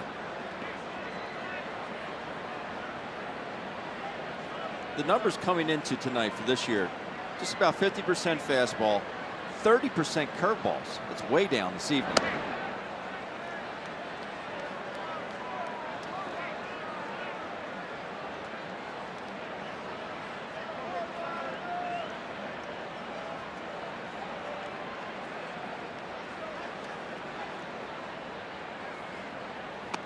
Swing and a miss at a 92-mile-an-hour fastball. Strikeout number 4, 9 in a row, retired by Jared Eichhoff. He is through 5 innings.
Swinging it well during the first month of the season.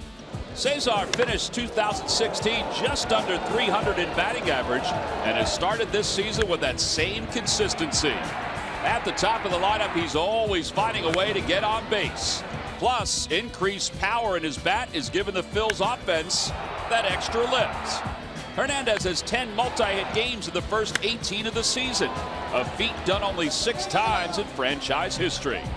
And it's brought to you by Independence Blue Cross. Live fearless. Top of the 6th inning, 3-1 Phillies on top, much to the chagrin of the Cubs fans who have wandered into Wrigley Field for tonight's game.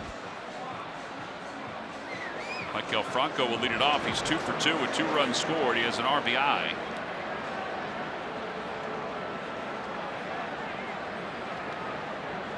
And Arrieta delivers the first pitch of the 6th inning.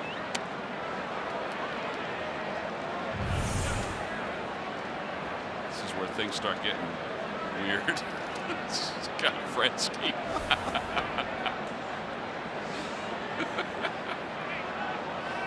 It's a man who's been thinking the last couple of days. Yes, he has. 0-2. Everybody knows hallway cam here.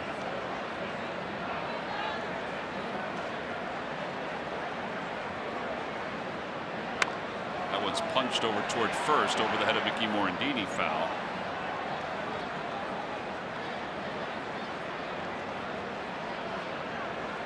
There remains no balls, 2 strikes to Franco.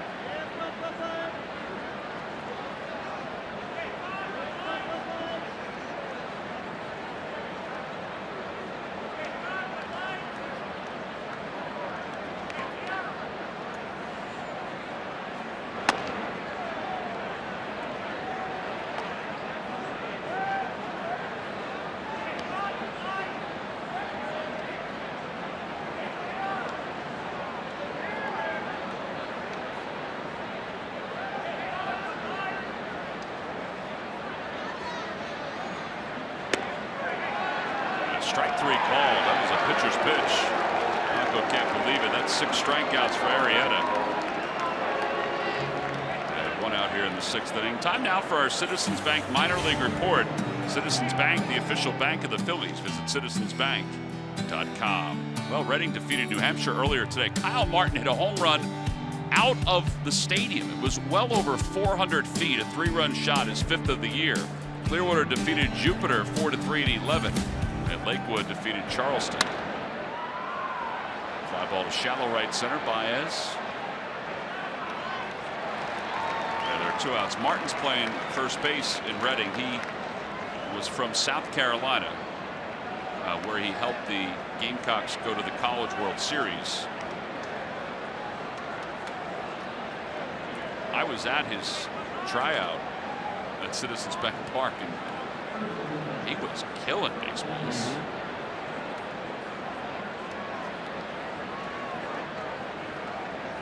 Brock Stassi 1 for 2. And it's 1 ball and no strikes.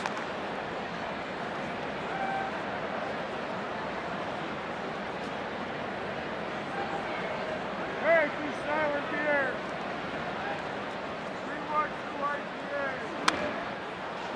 Brock doubled his last time up, just missed a home run. So now he has 2 home runs, a double and a triple in his first season in the big leagues. He's right on that last pitch. I mean, right on it.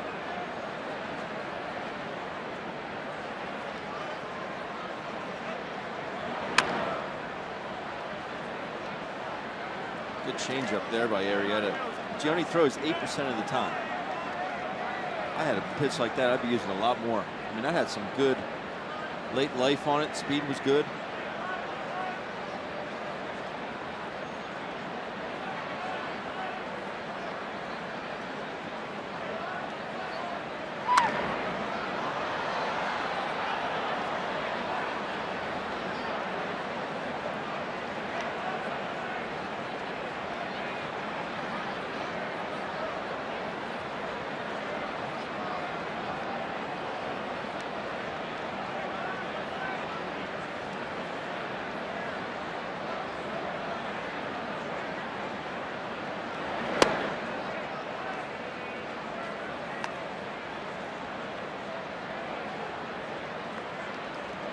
After Stassi, it'll be Freddie Galvis.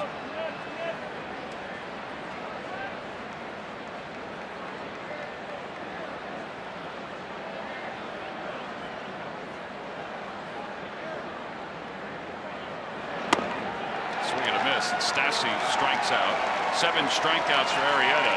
He's retired the Phils in order the last 2 innings. The Phillies have a 3-1 lead as we move on to the bottom half of the 6th inning.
W.B. Mason. Who bought W.B. Mason for fast, free delivery? Nobody does it better.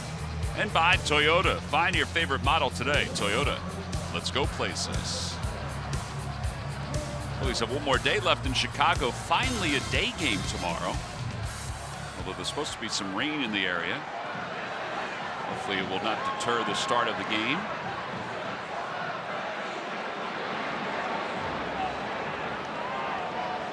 Now Chris Bryant will lead things off.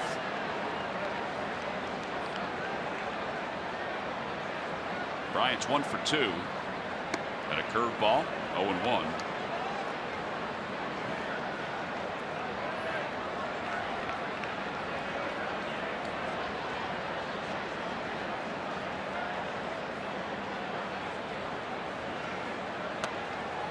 That curveball didn't break in.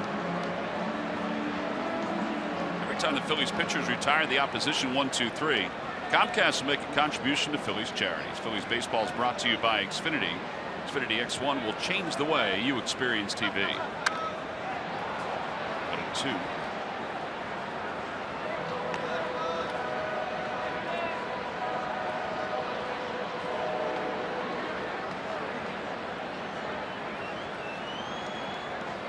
Jared has set them down in order the last 2 innings. Hopefully that continues. And a high breaking pitch called a strike.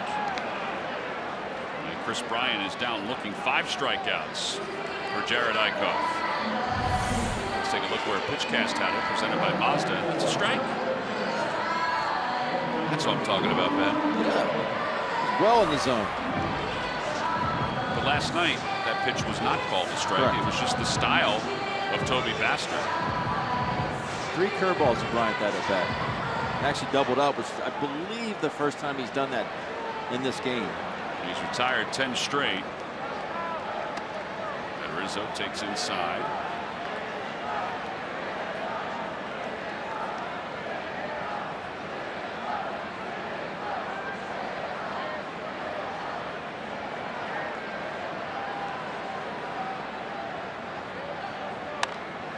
The bat spun out toward left. That'll be in for a base hit. Little loop shot for Rizzo, his first hit of the series. It ends in 0 for 10.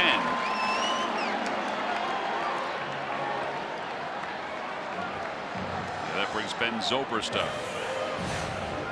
Time now for the Jeep Stump the Fans trivia quiz answer. All right, Ben, here's the question again. Who recorded the win and save in Game 7 of the World Series for the Cubs? Being that I watch every postseason game, immediately I thought it was Aroldis Chapman. I'm thinking, well, he actually blew the lead, and he ended up getting the win out of it. And then Mike Montgomery came in and got the save. It was kind of backwards. It was. From what they usually would have. And I remember thinking to myself, this is a situation this man, Mike Montgomery, will remember for the rest of his life. You know, rookie and pitching in the World Series. Log back on to Phillies.com to find out if you're the winner of a Phillies prize pack. And thanks for playing Jeep Stump the Fans. Thank you. Outside, 1-1.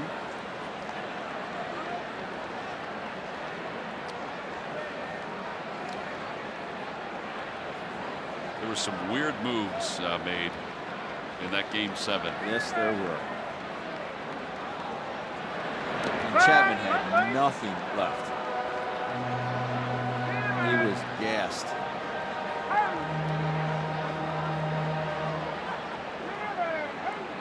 It was just their destiny. Yeah, because if they hadn't won, then Joe Madden would have been criticized a little bit for some of his moves. Rizzo standing on the first base bench.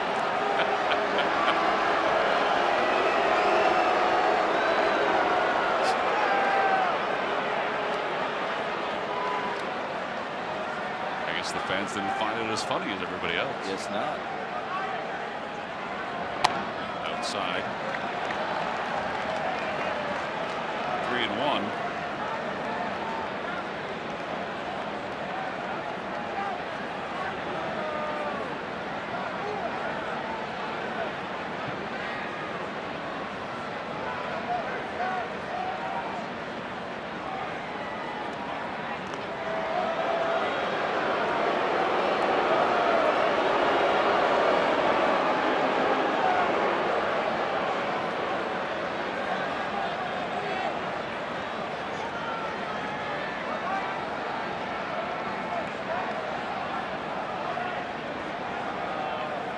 Ground ball right side. Hernandez can't get it. It slips into right field, a base hit. First and second with one man down. And Addison Russell will be the hitter. Joely Rodriguez warming up in the bullpen. I would say that this is Jared's last batter. Hayward on deck. 91 pitches. All those 3-ball counts are coming back to haunt him a little bit here. It's at 7 of them, now 8.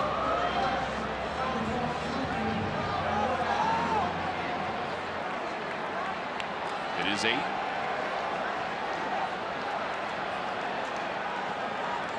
Addison Russell flied out to the wall in right field. And he takes strike one. Slider in there. It's 0-1. Trying to roll a double play ball here.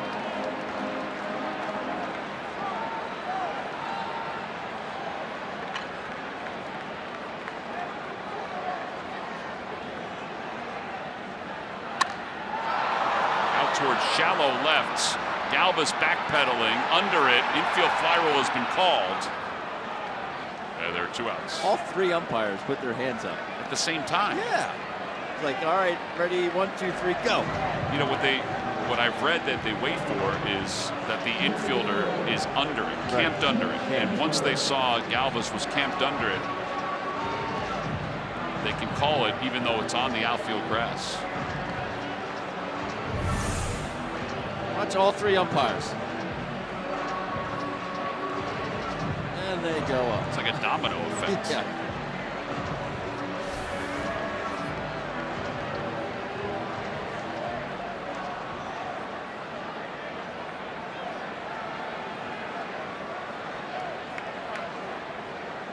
Hayward is lined out. He's also walked and scored.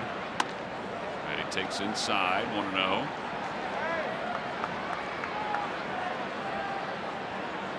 Went 3-0 on Hayward his first 2 times up. Walked him, and then he did hit a hard ground ball to Cesar his last time up.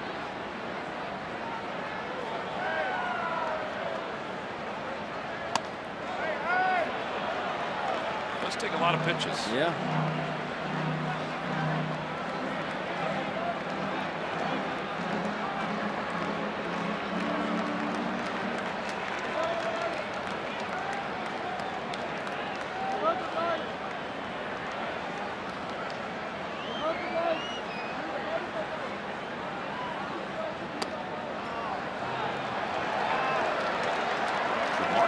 He's 3-0 in all 3 at bats to Hayward.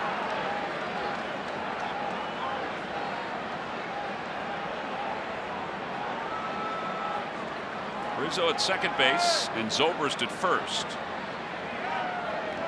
Not lightning fast. Watch out for the 3-0 green light here. And he hits it out toward left field. Nava on the run, and he's going to play it on 1 hop. A run is in, and it's now a 3-2 ball game. The ball gets away from Franco.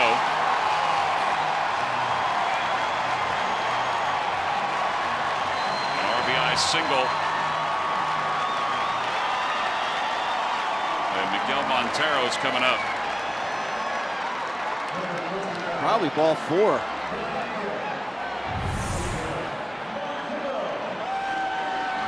Definitely ball 4, but good hitting by Hayward, just goes with it.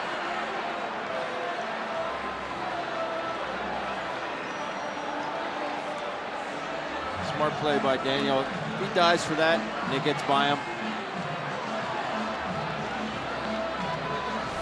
Different ball game. Well, Pete Buchanan's going to make a double switch. Eichhoff will exit the game, responsible for the 2 runners on first and second. And Tommy Joseph's coming on to play first. It's a 1-run ball game.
.235 start because of the Broad Street run, and it's StubHub Mother's Appreciation Day. A free ladies crossbody tote bag for women 15 and over. Go to Phillies.com for more information. Moments ago, they opened the door in the bullpen, and here comes Joely Rodriguez as part of a double switch. Tommy Joseph is on to play first base, so Joseph will bat 9th. Comes Rodriguez, who will now face Contreras, who will pinch hit for Miguel Montero. So the Cubs counter with the right-handed hitting catcher. Jason Hayward swung at a 3-0 pitch and got a hit on that 3-0 pitch for the first time since 2012. And he drove in a run to make it a 3-2 game. It's remarkable that he doesn't have a hit since 2012 on a 3-0 pitch. Voltaire was out in left field like he's been the first 2 nights, he probably would have caught that ball. But as Ben said, it was good that Nava, once he realized he couldn't catch it, that he didn't leave his feet.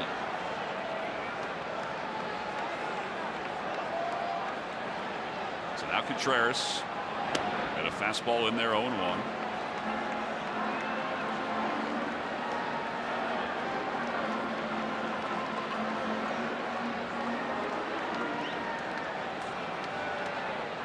Splits between Contreras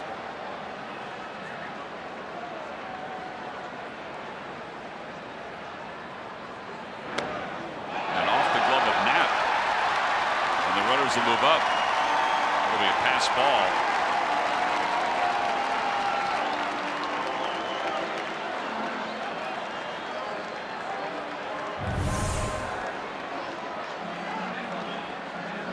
got crossed up. He was expecting a slider. I have to admit that looked like it should have been a strike. Yeah, I'm with you. But off his thumb. So they do score a pass ball. And now 2 in scoring position for the Cubs here in the bottom of the 6th.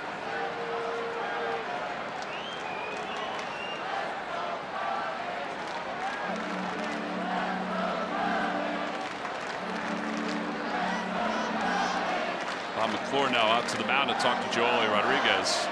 Do they walk Contreras to face Almora?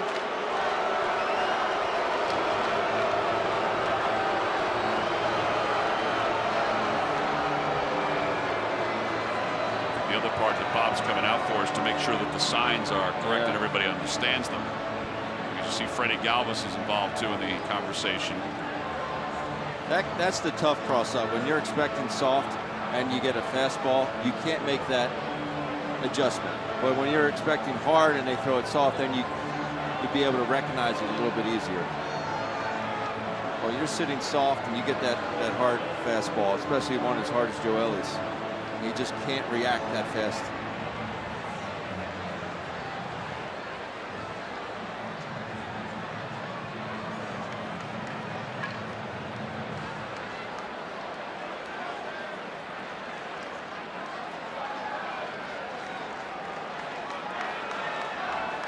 One ball, one strike. They're going to pitch to him here with runners on second and third, 2 outs here in the home 6th inning.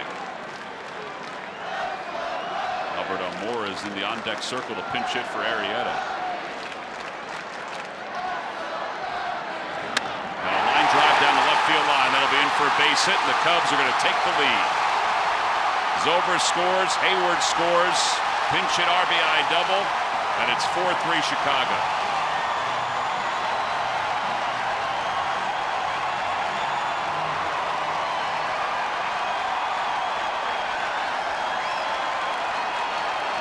Saw his splits against righties and lefties. And the lefty was brought in. And Contreras with the double to left field. Throw another slider and he goes down there with him. Stays inside it, does not hook that ball foul. Zobrist and Hayward score easily. Contreras off the bench with the 2-run double. And now Pete Buchanan will make another pitching change. Joely Rodriguez is done. And the Phillies will go back to the bullpen here in the bottom of the 6th inning. 1-run lead for the Cubs. We'll be back right after this.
Taking a 4-3 lead, and the Phillies go back to their bullpen.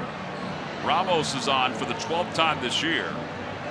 A 4.76 earned run average, 15 strikeouts and 11 1/3.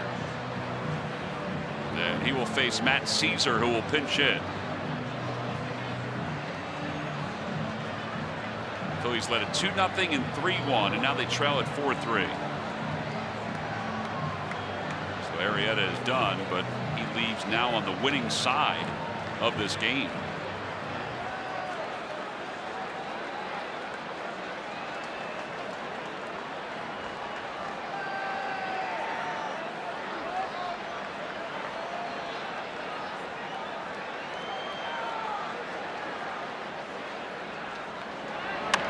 Caesar fouls it toward the second deck. And it's 0-1.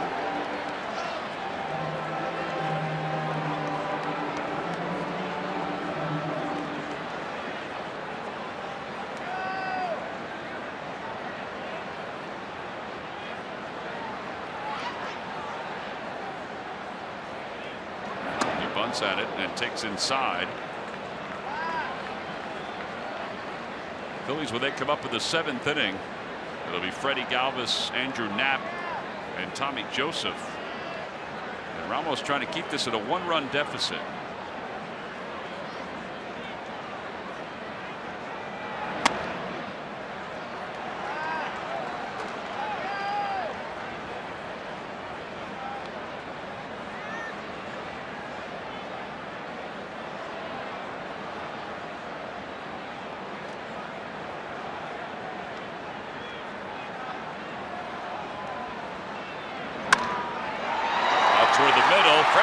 Has it and then spins, and now he's got Contreras caught between second or between third and home, and he's safe.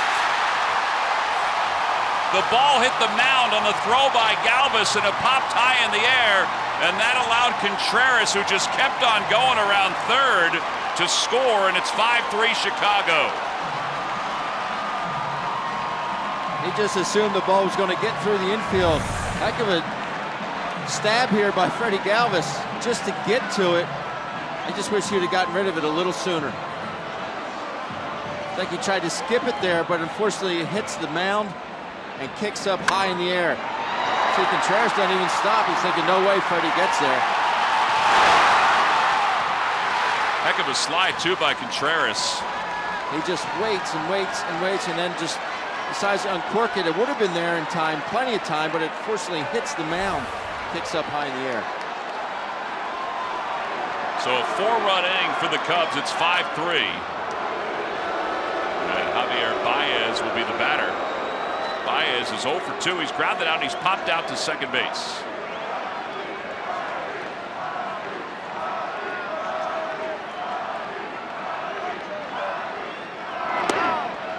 A fastball and it's 0-1. Cubs have scored 4 runs with 2 outs here in the 6th inning. They had 6 2-out runs last night.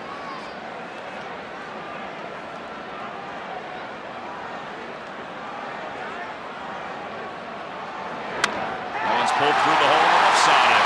Another base hit. Caesar stops at second. Boy, this inning is just imploded for the Phils. 6 hits now for the Cubs. And here comes Schwarber, the 9th man to bat in the inning. An inning that began with Chris Bryant going down looking on strikes.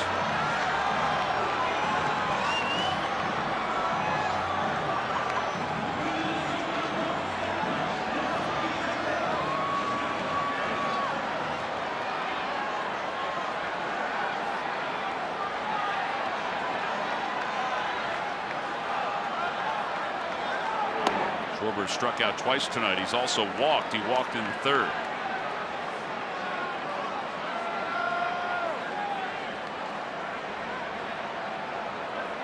By the way, Caesar gets a base hit and an RBI on that ball toward the middle that was stopped by Galvis.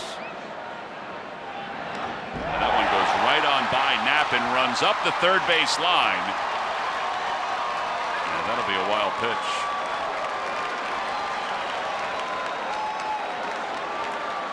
Boy, this inning is more than unraveling for the Phillies.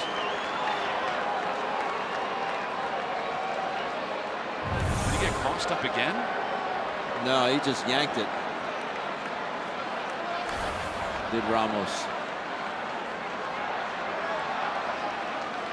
6 hits, 4 runs in this inning after getting just 2 hits and 1 run in the first 5.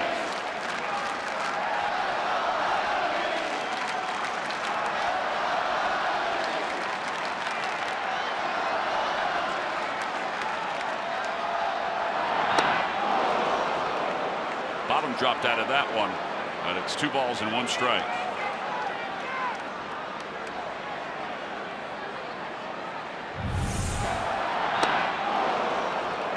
Cut it loose on that 2-0 pitch.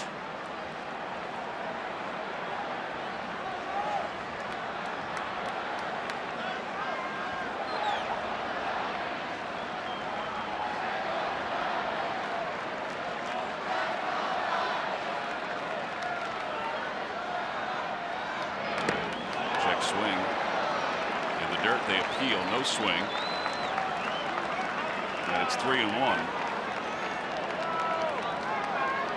Bryant started this inning with the strikeout. I think Pete is going to start looking at these innings differently, and the fact that this is a situation you need a stopper, you need a closer to come in and shut the door in these situations. Maybe go to a Nishek or Benoit, maybe a little bit sooner than you wanted to, but you have to stop the rally now. And then deal with the later innings. Exactly. Later. Yeah. Deal with it. I mean, those guys have been really the 2, I guess, mainstays out of that bullpen this year. And if you need a stopper, you know what? We can't give up any more hits, any more runs until they can figure out these middle innings. 3-2 is swung on and missed. And the Cubs cap it off with a 4-run 6th inning. And they now lead it 5-3. They got some clutch 2-out base hits. We'll head to the 7th. Cubs up 5-3.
Time now for your Delaware Valley Honda dealers game summary. Well, this game was in control for the Phils until the bottom of the 6th inning. Michael Franco had a couple hits, 2 runs scored. Jared Eichhoff was battling some deep counts, so that's why he lasted just 5 2/3. He exited, and the Cubs then exploded for some runs. And he was charged with 4 overall in his 5 2/3. Contreras off the bench, and he had a clutch 2-run double. And then made a base running mistake, but was able to get past it when the throw from Freddie Galvis hit the mound, and he was able to slide past the tag. So now Koji Yahara will be the new pitcher, and he delivers a strike to Freddie Galvis. Phils have to realize they're only down by 2 runs. They have 9 outs to work with. Uehara gave it up on Sunday night in Boston.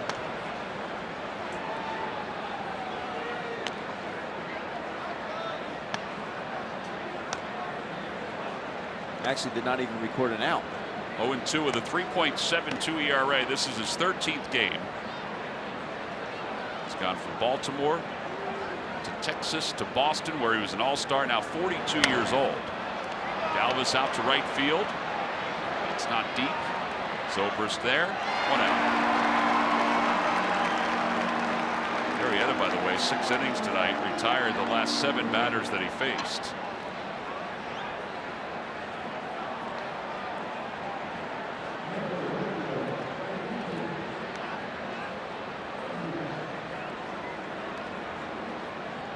There's that line you referenced.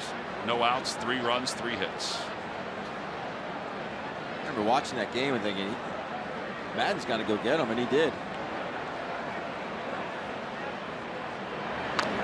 Knapp bounces it foul.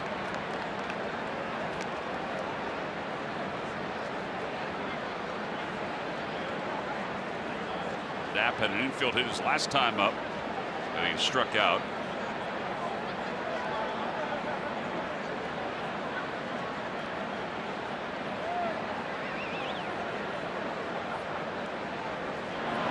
Uehara was 34 years old when he came over to the States from Japan. That's late. Amazing.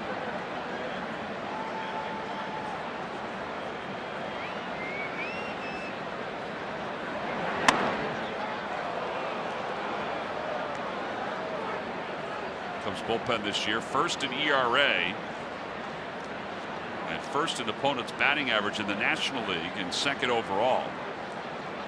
They have retired 18 straight hitters, make it 19 straight now. 8 strikeouts for Cubs pitching.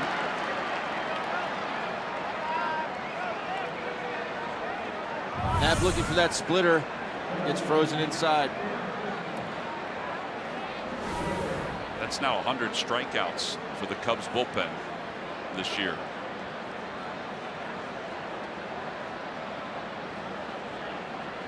And Tommy Joseph will bat for the first time. There's Neshek warming up in the bullpen.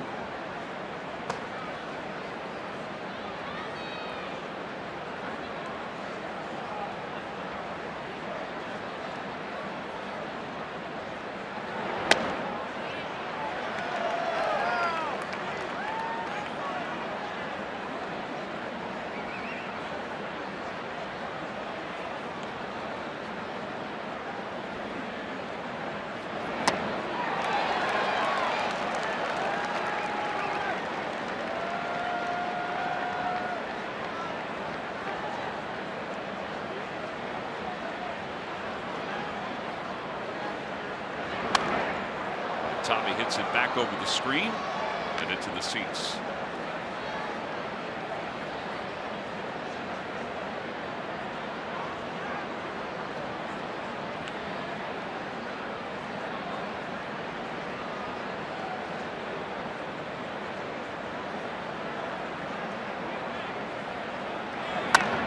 Out toward right center field. Zobrist says he has it. It's going to turn out to be an easy inning as Zobrist makes the first and third out in the inning. So time to stretch here at Wrigley Field. Phillies trail it by 2. We'll move to the bottom of the 7th inning.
Your Delaware Valley Honda dealers. Hurry to your local Del Val Honda dealer. Visit DelValHondaDealers.com.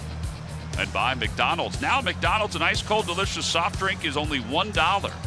I'm loving it. They just did Take Me Out to the Ball Game. It was the video version of Harry Carey, who did it so often here at Wrigley Field. They kind of got to the point where they usually had a special guest do it every game. Every game. Where they still have some special guests, but now they mix in Harry Carey every once in a while. We've had it twice. Members of the Chicago Fire Soccer Club did it last night.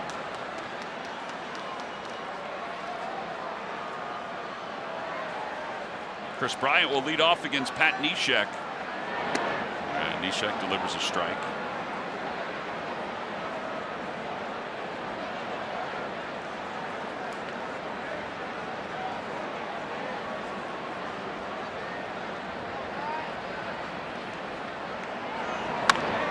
Down the right field line, Aaron Altair coming over toward the line, and it's out of play.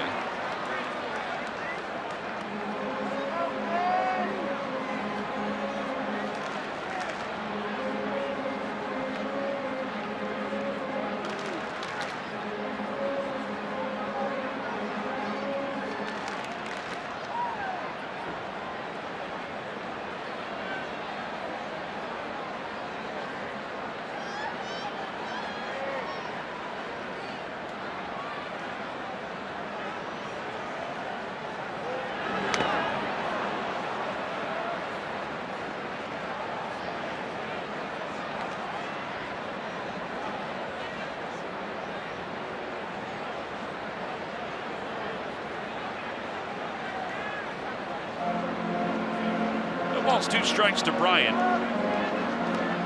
Bryant with 70 home runs already.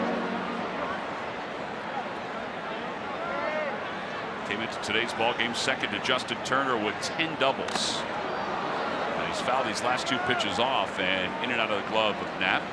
So he remains alive and remains 0-2.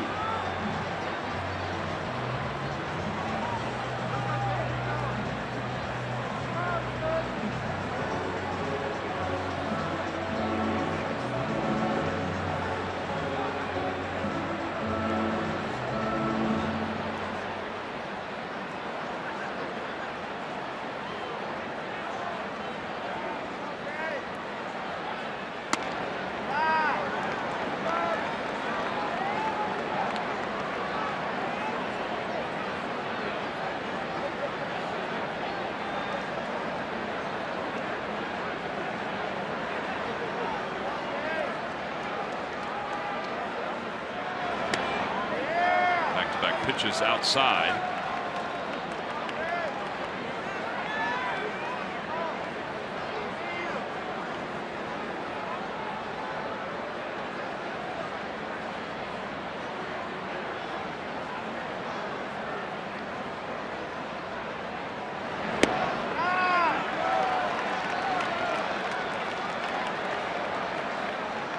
Three balls, 2 strikes.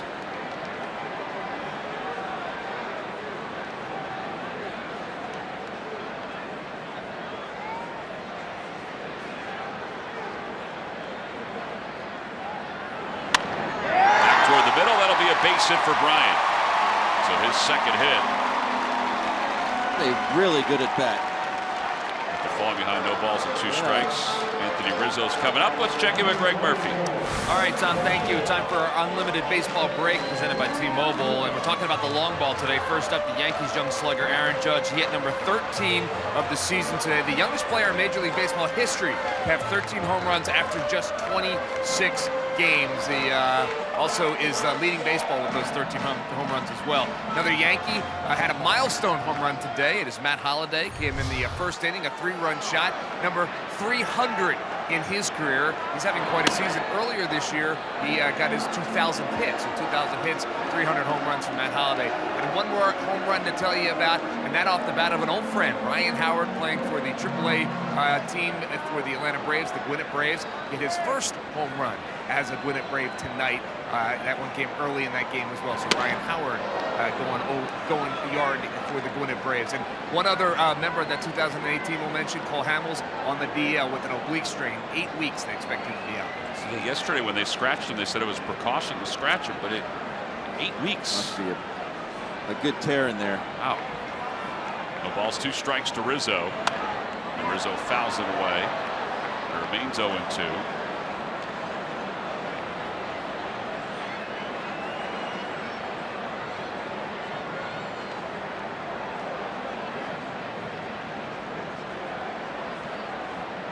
Not that Aaron Judge needs a small ballpark. Because when he hits them, he hits them. But 13 homers already. That's... Yeah, Gary Sanchez was on a tear last year for the Yankees. Now it's Judge. Outside, 1-2.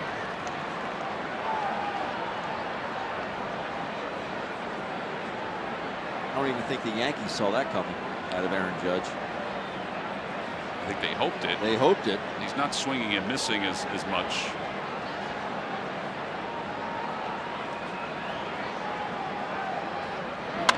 Out to center field. Odubel Herrera on the run. He'll track it down. Bryant was at second, so he'll go back. And 1 away here in the 7th inning. Nice route there. Ball fading away from Odubel. He went right there with it. And Ben Zobrist will now be the hitter. See where Odubel starts off, and you see the ball, how much it's slicing away from him. He gets to it easily, but that's a very efficient route. Rondon and Dunsing are the 2 pitchers loosening up.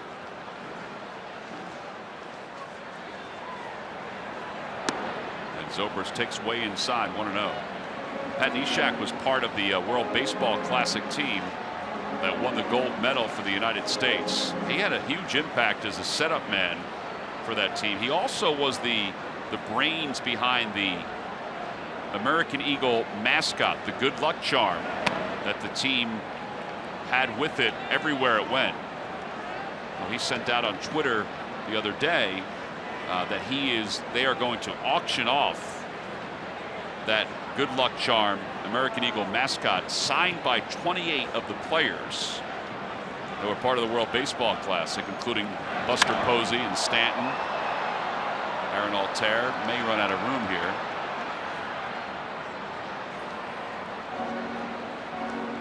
Here's the picture of that good luck charm. Had the best time of my life playing baseball in this year's World Baseball Classic. Amazing to see the passion from every team we played. Thanks so much for cheering on our team. It was a great statement that he posted on his Twitter page. Anyway, the proceeds will be donated to St. Jude Children's Research Hospital. So if you want to go to his Twitter page, the bidding hasn't begun just yet, but he's got it out there that it will begin.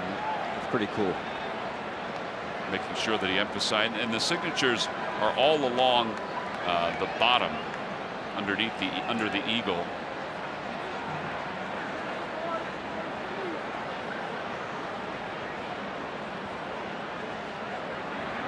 You should bid on that, Ben. That would be really cool to have, wouldn't it? Ball 4. That puts runners on first and second.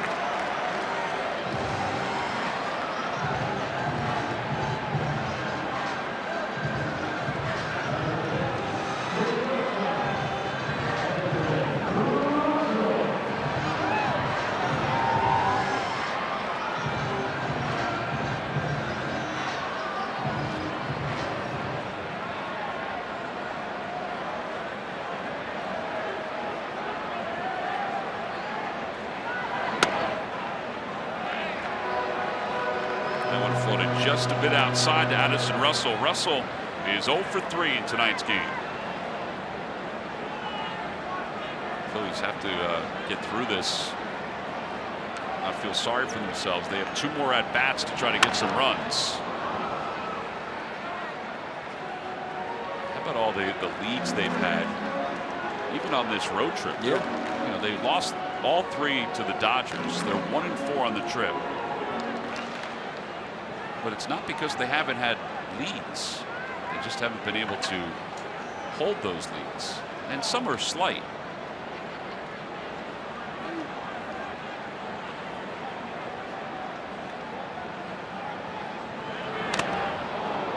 One ball and 2 strikes. Another beating for Andrew Neff.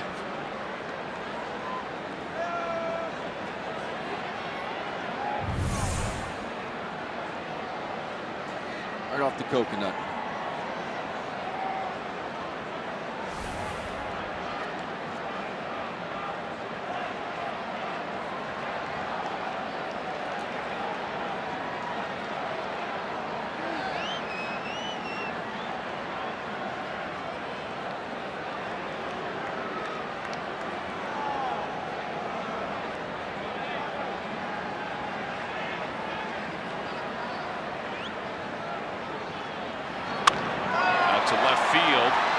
Comes running in, makes the grab, and tries to double up Bryant, but Bryant is back. 2 outs, and Hayward's coming up. Hayward had the RBI single in his last at bat. There's a swung at the 3-0 pitch.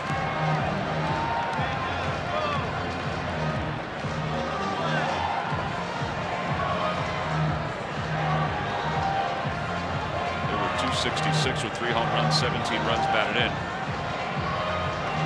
There was a time when the Braves thought that Francoeur and McCann would be the foundation pieces for their future. And then Jeff was eventually traded. McCann stuck around for a few more years. And then as time passed, it was Hayward and Freddie Freeman who they thought would be the foundation pieces for the Atlanta Braves. And much like Francoeur,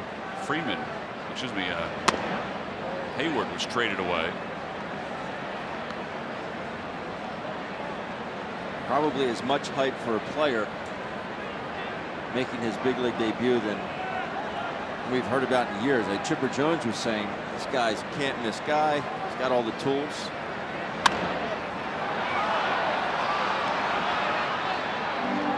Even though he has the RBI tonight on the 3-0 pitch, I would think he's been a disappointment in some ways.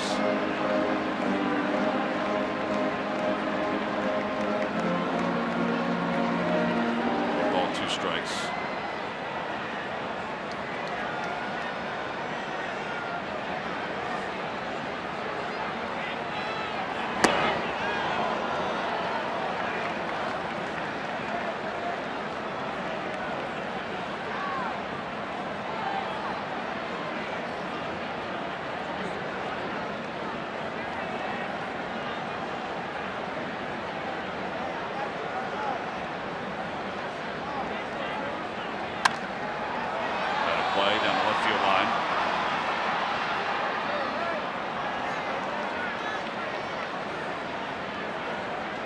Baseball Reference has him down as this year making a little over $28 million. That's an awful lot of money.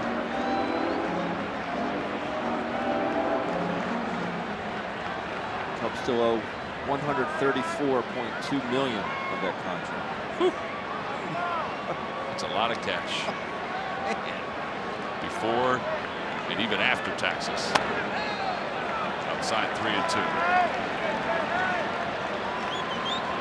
A lot of commas, Tom. A lot of commas.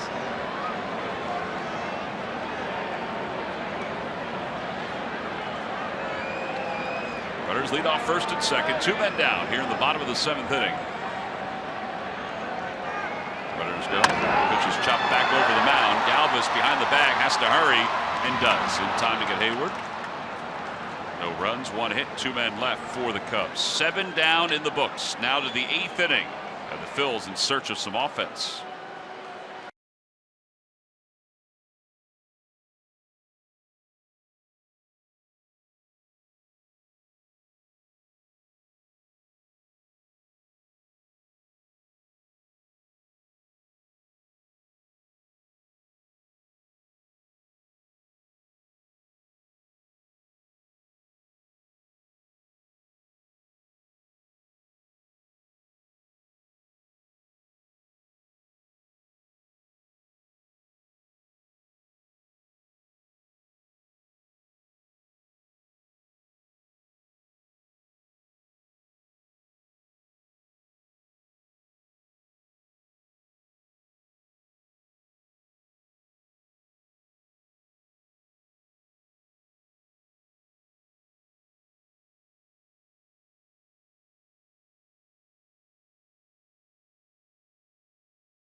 play of the game. This is when things were going well for the Phils. Yeah, Eichhoff able to get inside on Javier Baez, and Cesar Hernandez gets to this ball. There was no one else around. Good thing he was there. Made a beeline, was able to catch it. Excellent play by Cesar Hernandez. That is your defensive play of the game, brought to you by your local Hyundai dealers. All right, some switches for the Cubs. Zobrist goes from right to left. Almora comes on to play center field. And Jason Hayward goes from center field to right field. And Hector Rondon is the new pitcher for the Cubs. Cubs pitching is retired. Bullpen is retired 20 consecutive batters going back to Monday. And overall, the Cubs as a whole have retired 10 in a row. Cesar Hernandez will lead it off here in the 8th inning.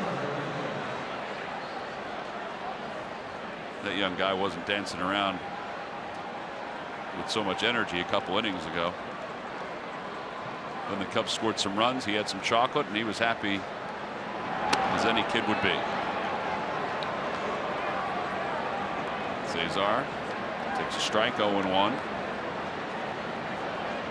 Cesar has struck out. He has singled. He's also flied to left.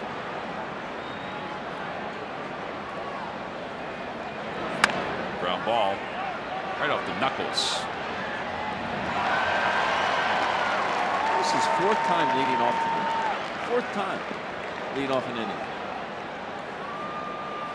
That'll bring Daniel Nava to the plate. Friday, when the Phillies take on the Nationals, it's the 17th annual Teacher Appreciation Night presented by NG, honoring area educators. A special ticket offer for all educators, teachers, and families, $8 off locations, regularly priced at $47. Fans who purchase tickets through the Theme Nights page receive the exclusive Teacher Appreciation Night presented by NG USB flash drive. To purchase tickets, please go to phillies.com/theme nights. Daniel Nava takes high.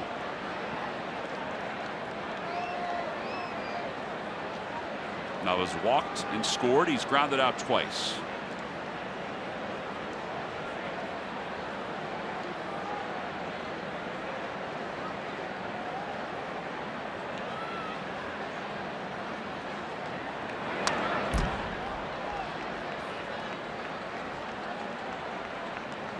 Joaquin Benoit.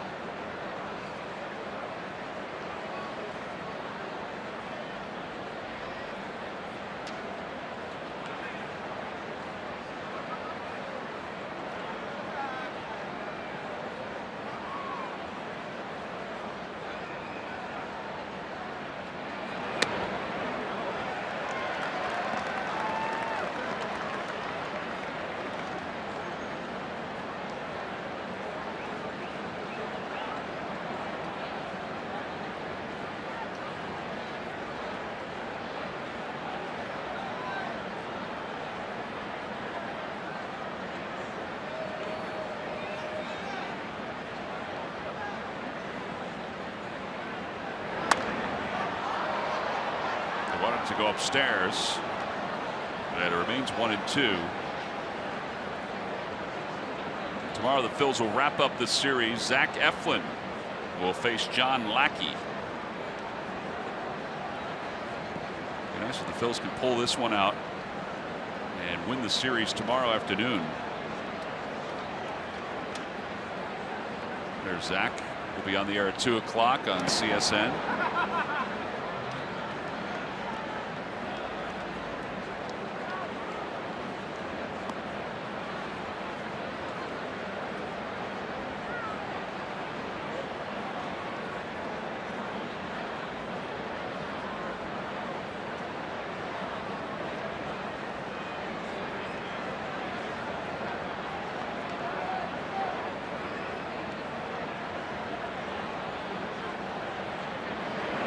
Ground ball to second base again.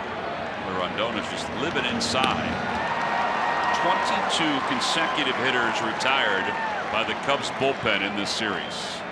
We saw that stat earlier. Best bullpen in the National League.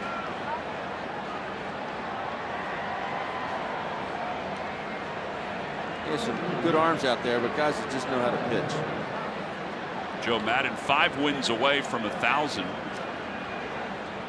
And here's Aaron Altair. He's 0 for 3. He has struck out, popped out, and grounded out to third.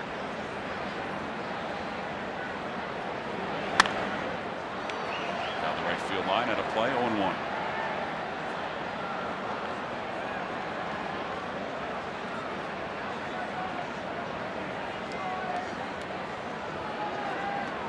Torito's rooting section has not had a lot to root for since his double in the first inning.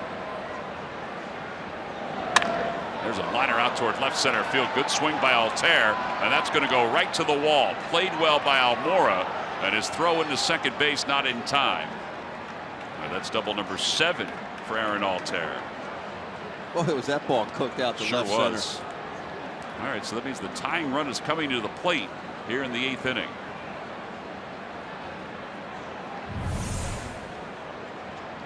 Fastball up in the zone.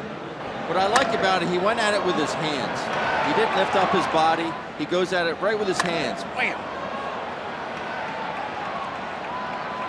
Ooh, that ball was hit hard. Sometimes hitters will have a tendency to raise up with their body.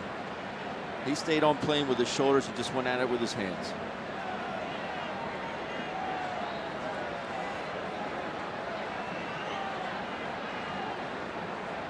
Third double in the series for Altair.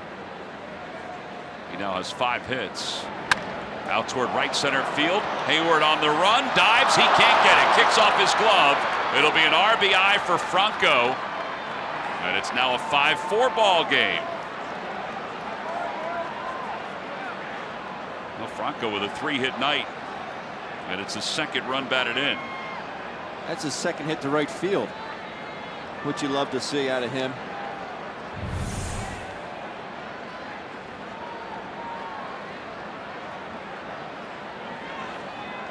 He's hitting some of these baseballs hard too, and it's part of the reason why he can't get to second base on some of them. Yeah, plus this outfield, it just plays small. It's not like a Colorado or New York. Crispacio out to the mound.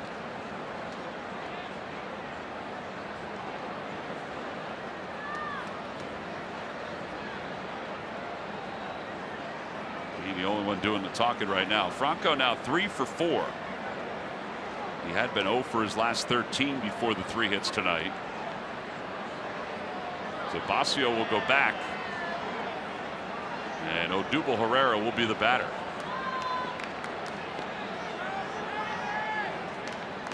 Odubel had the RBI double in the first inning.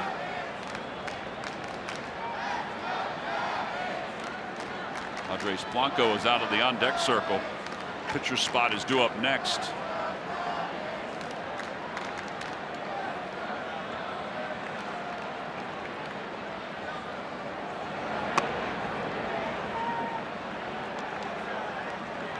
Well, we mentioned the Cubs bullpen had retired 22 straight fills. And then the double by Altair, followed by the single from Franco.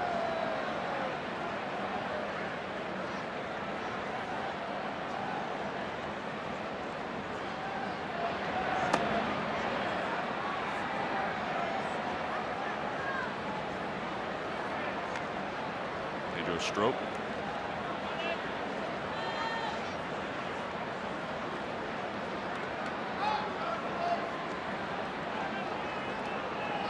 Some fireballers in the back end, then Wade Davis is the closer.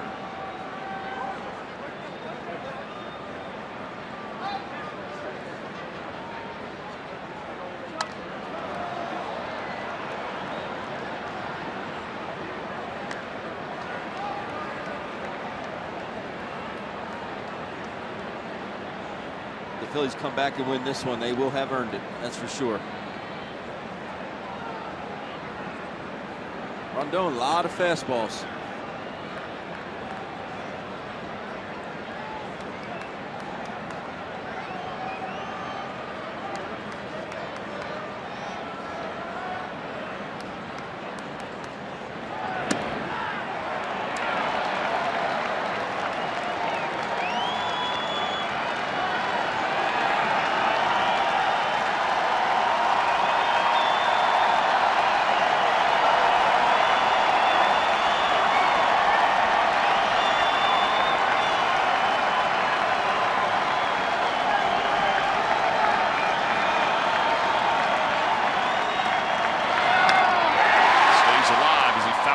2 off.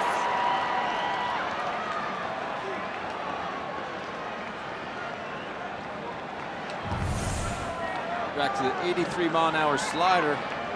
Just cues it off the end.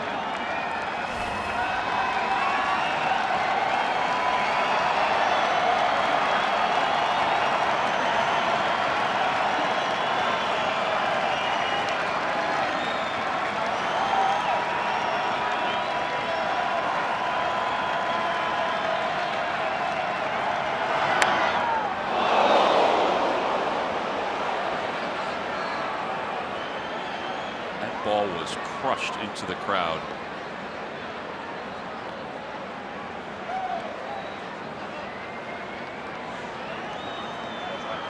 The gentleman who's laughing, I mean, he got smoked in the chest. Glad that he's okay. Man. I mean, that was sizzling. 2 balls, 2 strikes, 2 outs here in the top of the 8th.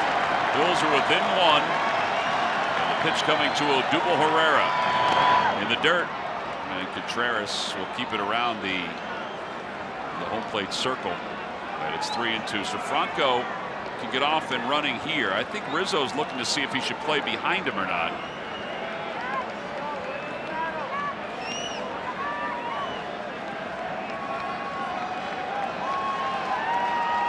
And Rizzo will play behind him.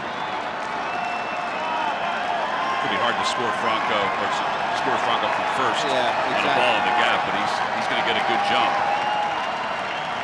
Zobrist is deep in left field. Hayward the same in right field.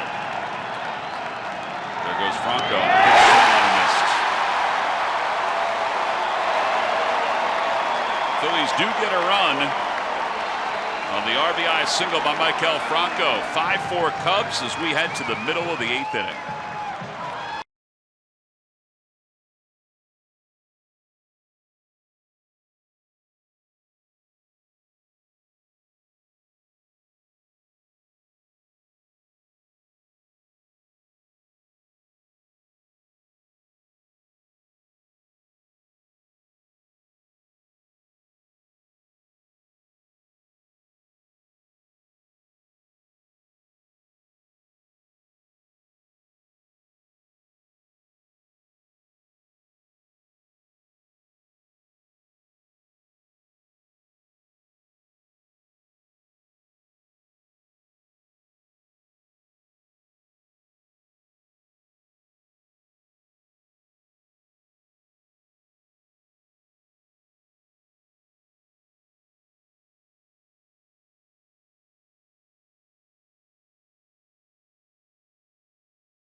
I don't miss that. Well, if you want to be a big league catcher, this is some of the moments you'll have during a game.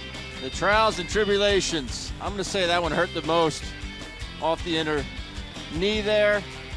Then the cross up. He's lucky he didn't break his thumb on that one. And then the one off the face mask. Yeah, that one feels pretty good too. Yeah, the thumb shot, I would think, is pretty painful. Yes. He does wear that plastic thumb protector. Joaquin Benoit will be the new pitcher for the Phillies. Benoit on here in the bottom of the 8th inning, trying to keep this at a 1-run game and see if the Phils can manage something against Wade Davis, the closer. The Cubs. A little bit of a delay out by the Cubs bullpen as they finally do close the door. There's Wade Davis.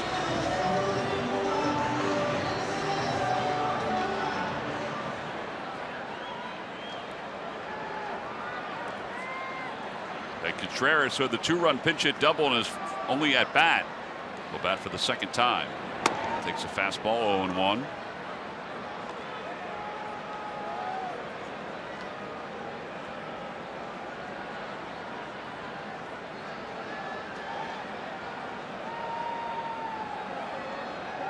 Around the National League East, Washington has won its game 2-1 over Arizona. Red hot Arizona Diamondbacks. Mets are clobbering the Braves 16-5.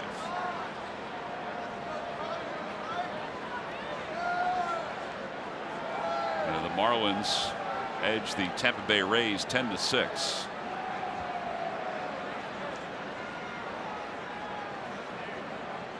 One ball and one strike to Contreras. Upstairs, 2-1.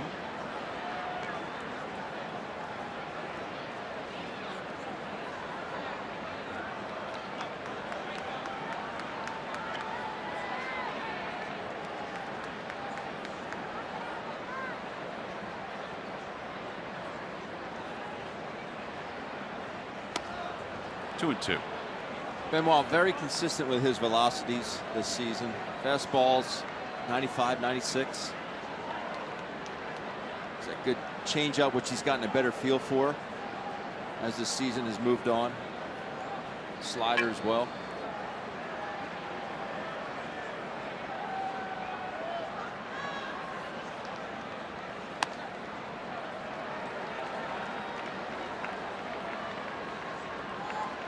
Three balls, two strikes.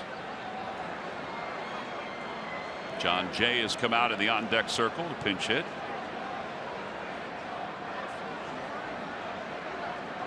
Pitcher spot is due up next for the Cubs.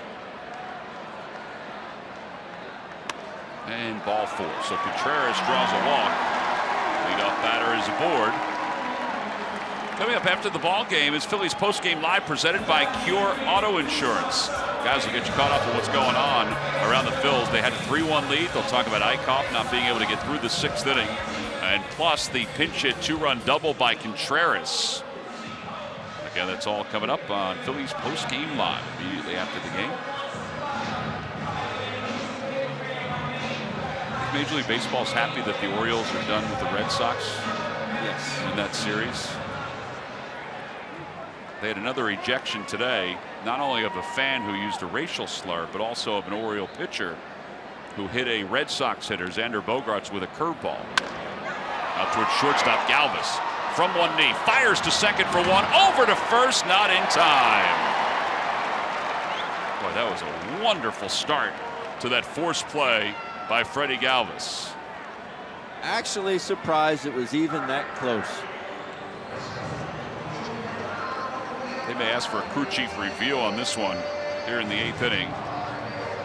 How fast does Freddie get this ball in and out of his glove? Oh, he's out. Looks out. Tommy Joseph's foot is on the bag. So they will review this. Wow.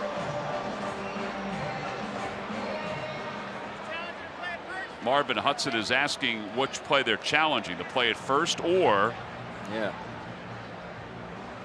whether there was an illegal slide at second base. John Jay's foot isn't even on the bag yet, and the ball's already in his glove. So this should be pretty quick. This is where the umpires should be able to go over, put the headset on, and New York would say he's out at first base because it looks pretty clear. What a play. It was a great play. He's the leader in fielding percentage in the National League. And I know he made that misplay earlier by hesitating with Contreras, which is a big play right now in this game, no doubt about it. But the turn by Cesar was excellent as well, knowing he's got to put a lot on it. He got rid of it quickly, but he was able to still get a lot on it.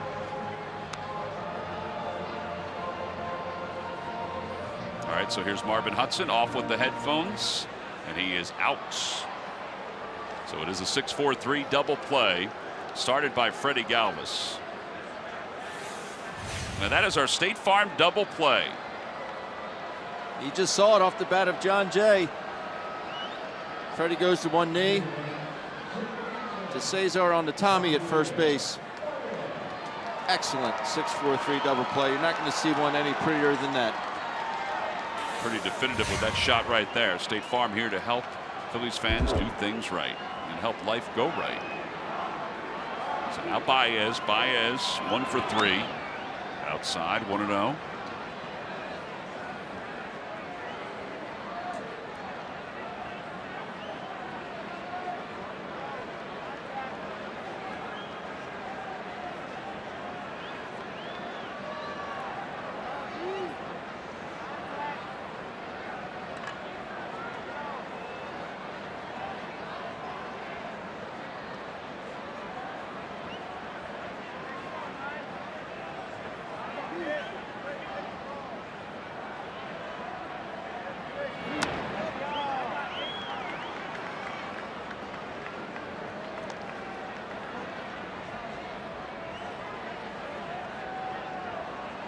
Rondon gave up that run. His ERA skyrocketed all the way to 1.59. 1.59.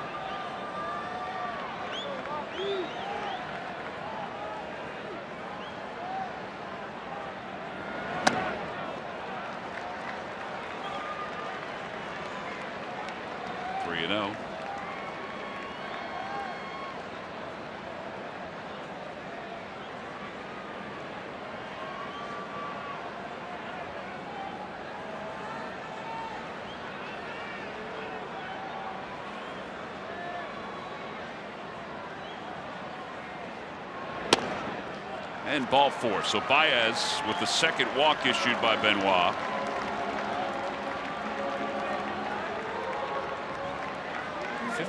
Three-ball counts by Phillies pitching. And Almora will bat for the first time.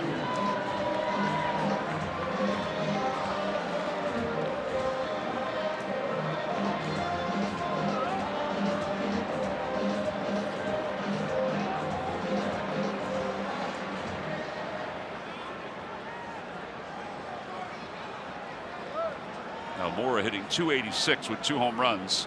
Baez a big lead off first, and there he goes. Pitch is taken for a ball. Throw to second base is not in time. Okay, that was a big lead. Big lead and a great throw by Andrew Knapp. No, he didn't get him out, but he stayed within himself, didn't rush himself. Very quick to his feet and threw a rocket to Cesar.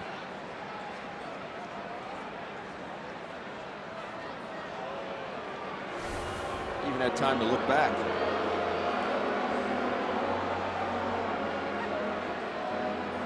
Well, they go over the signs. Knapp's been crossed up a couple of times.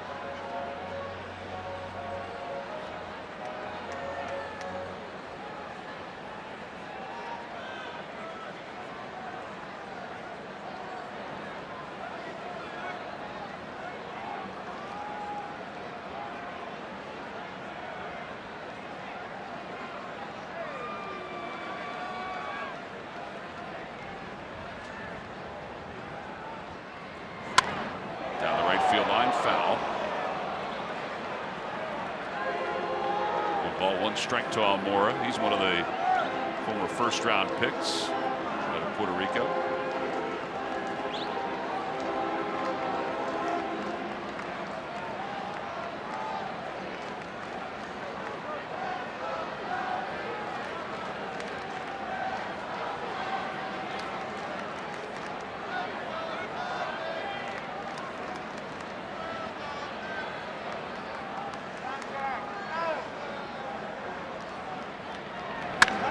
Second base. Cesar is up with it, bobbles for a moment, and recovers in time. And that finishes the bottom of the 8th inning. So last chance for the Phillies after Benoit is able to get through the 8th onto the 9th inning. See if the Phils have a comeback in them.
It's the Fanatic About Reading Night, sponsored by Comcast, a free Fanatic children's book for kids 14 and under. Go to Phillies.com to purchase your tickets today. There's a copy of the book, the front cover, best rain delay ever. Fanatic fans are everywhere. And as we go to the top of the 9th inning, Wade Davis warming up out on the mound. Davis, the closer for the Cubs, acquired from the Kansas City Royals for Jorge Soler during this past offseason. Soler is on the DL with an oblique injury. And Davis 6 for 6 in save opportunities. Just the 4 hits in 11 1/3 innings. The mid-90s fastball, good cutter, big curveball. Andres Blanco will pinch hit.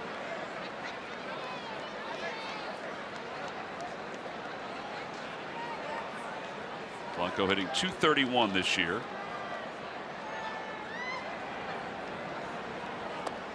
And the first pitch in there at 90 miles an hour, 0-1.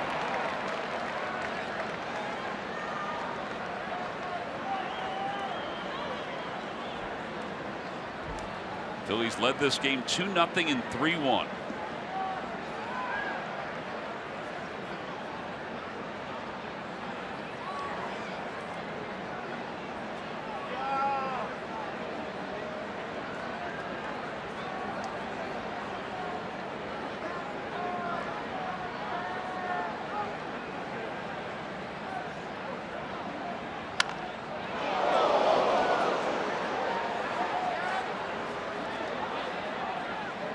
Two.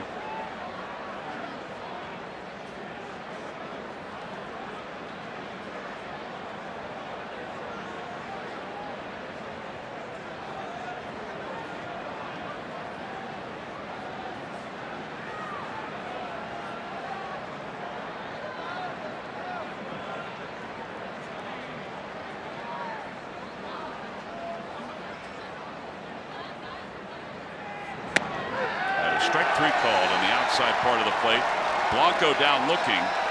He does not agree with that call from the home plate umpire. And 1 out here in the 9th inning. Well, Davis has great commands. And the Mazda stat pitch cast. It's a cutter to come back close.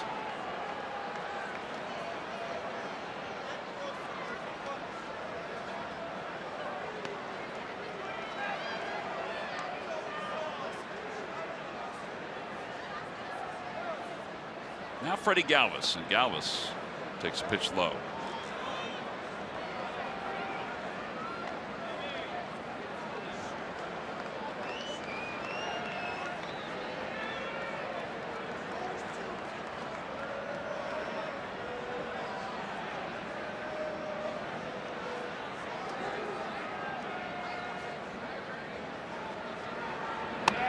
Inside 2-0.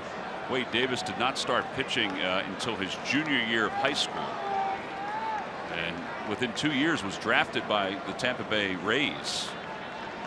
He was supposed to go to the University of Florida, but signed with the Rays for $500,000. 2-1. He'd be a pretty good athlete if you just all of a sudden pick up pitching and you get drafted 2 years later.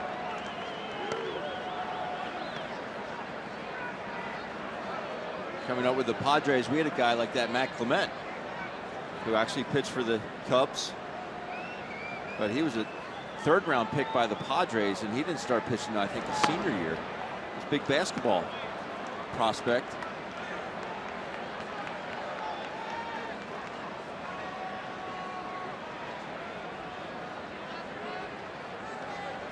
Now 31 years old, Wade Davis.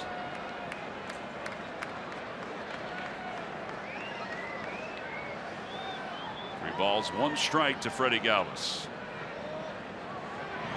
Shows bunt and takes ball 4. So the tying run is aboard.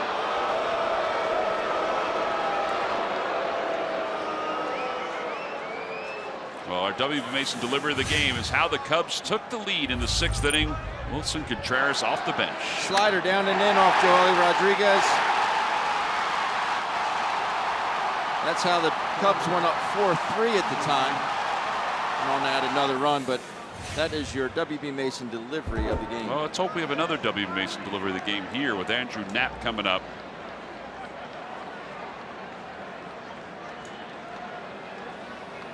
Knapp has 1 hit in 3 official at-bats. He has struck out twice. And he takes in the dirt. Contreras cannot keep it in front of him, and Galvis hustles up to second base. The tying run is now in scoring position for the Phils on the wild pitch. See, I put that on Contreras. He's not in a good position to block. When you go down to block, you have to have both knees go down to the dirt at the same time. He's not in a good position. That's not going to do. That's not going to block, I don't know, 80% of the pitches. It's not. I put that on him. That's lazy. Yeah, because if he kept it around the plate, there's no way Galvis would have taken a chance to go to second. So the outfielder's deep. A base hit should score Freddie. 1 ball, no strikes to Knapp. And Knapp hits it in the air to center field. Now Morris says he has it, and does. 2 outs, and it's left to Tommy Joseph.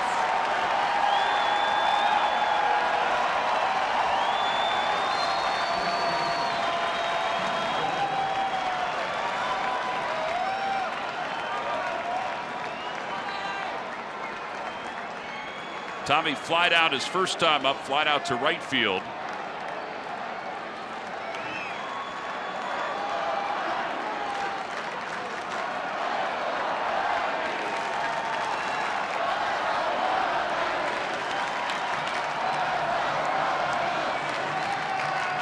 Galvis walked, went to second on a wild pitch. And Tommy fouls the first pitch back. Phillies have not won a game when trailing after 8 innings this year.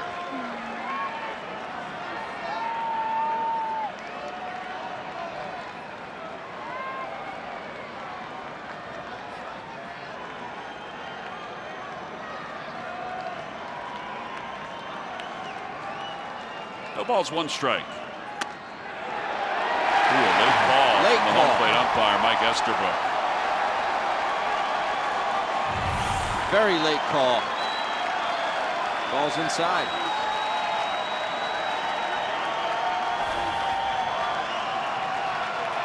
And now the 0-2 coming. Bulls down to their final out here in the 9th inning.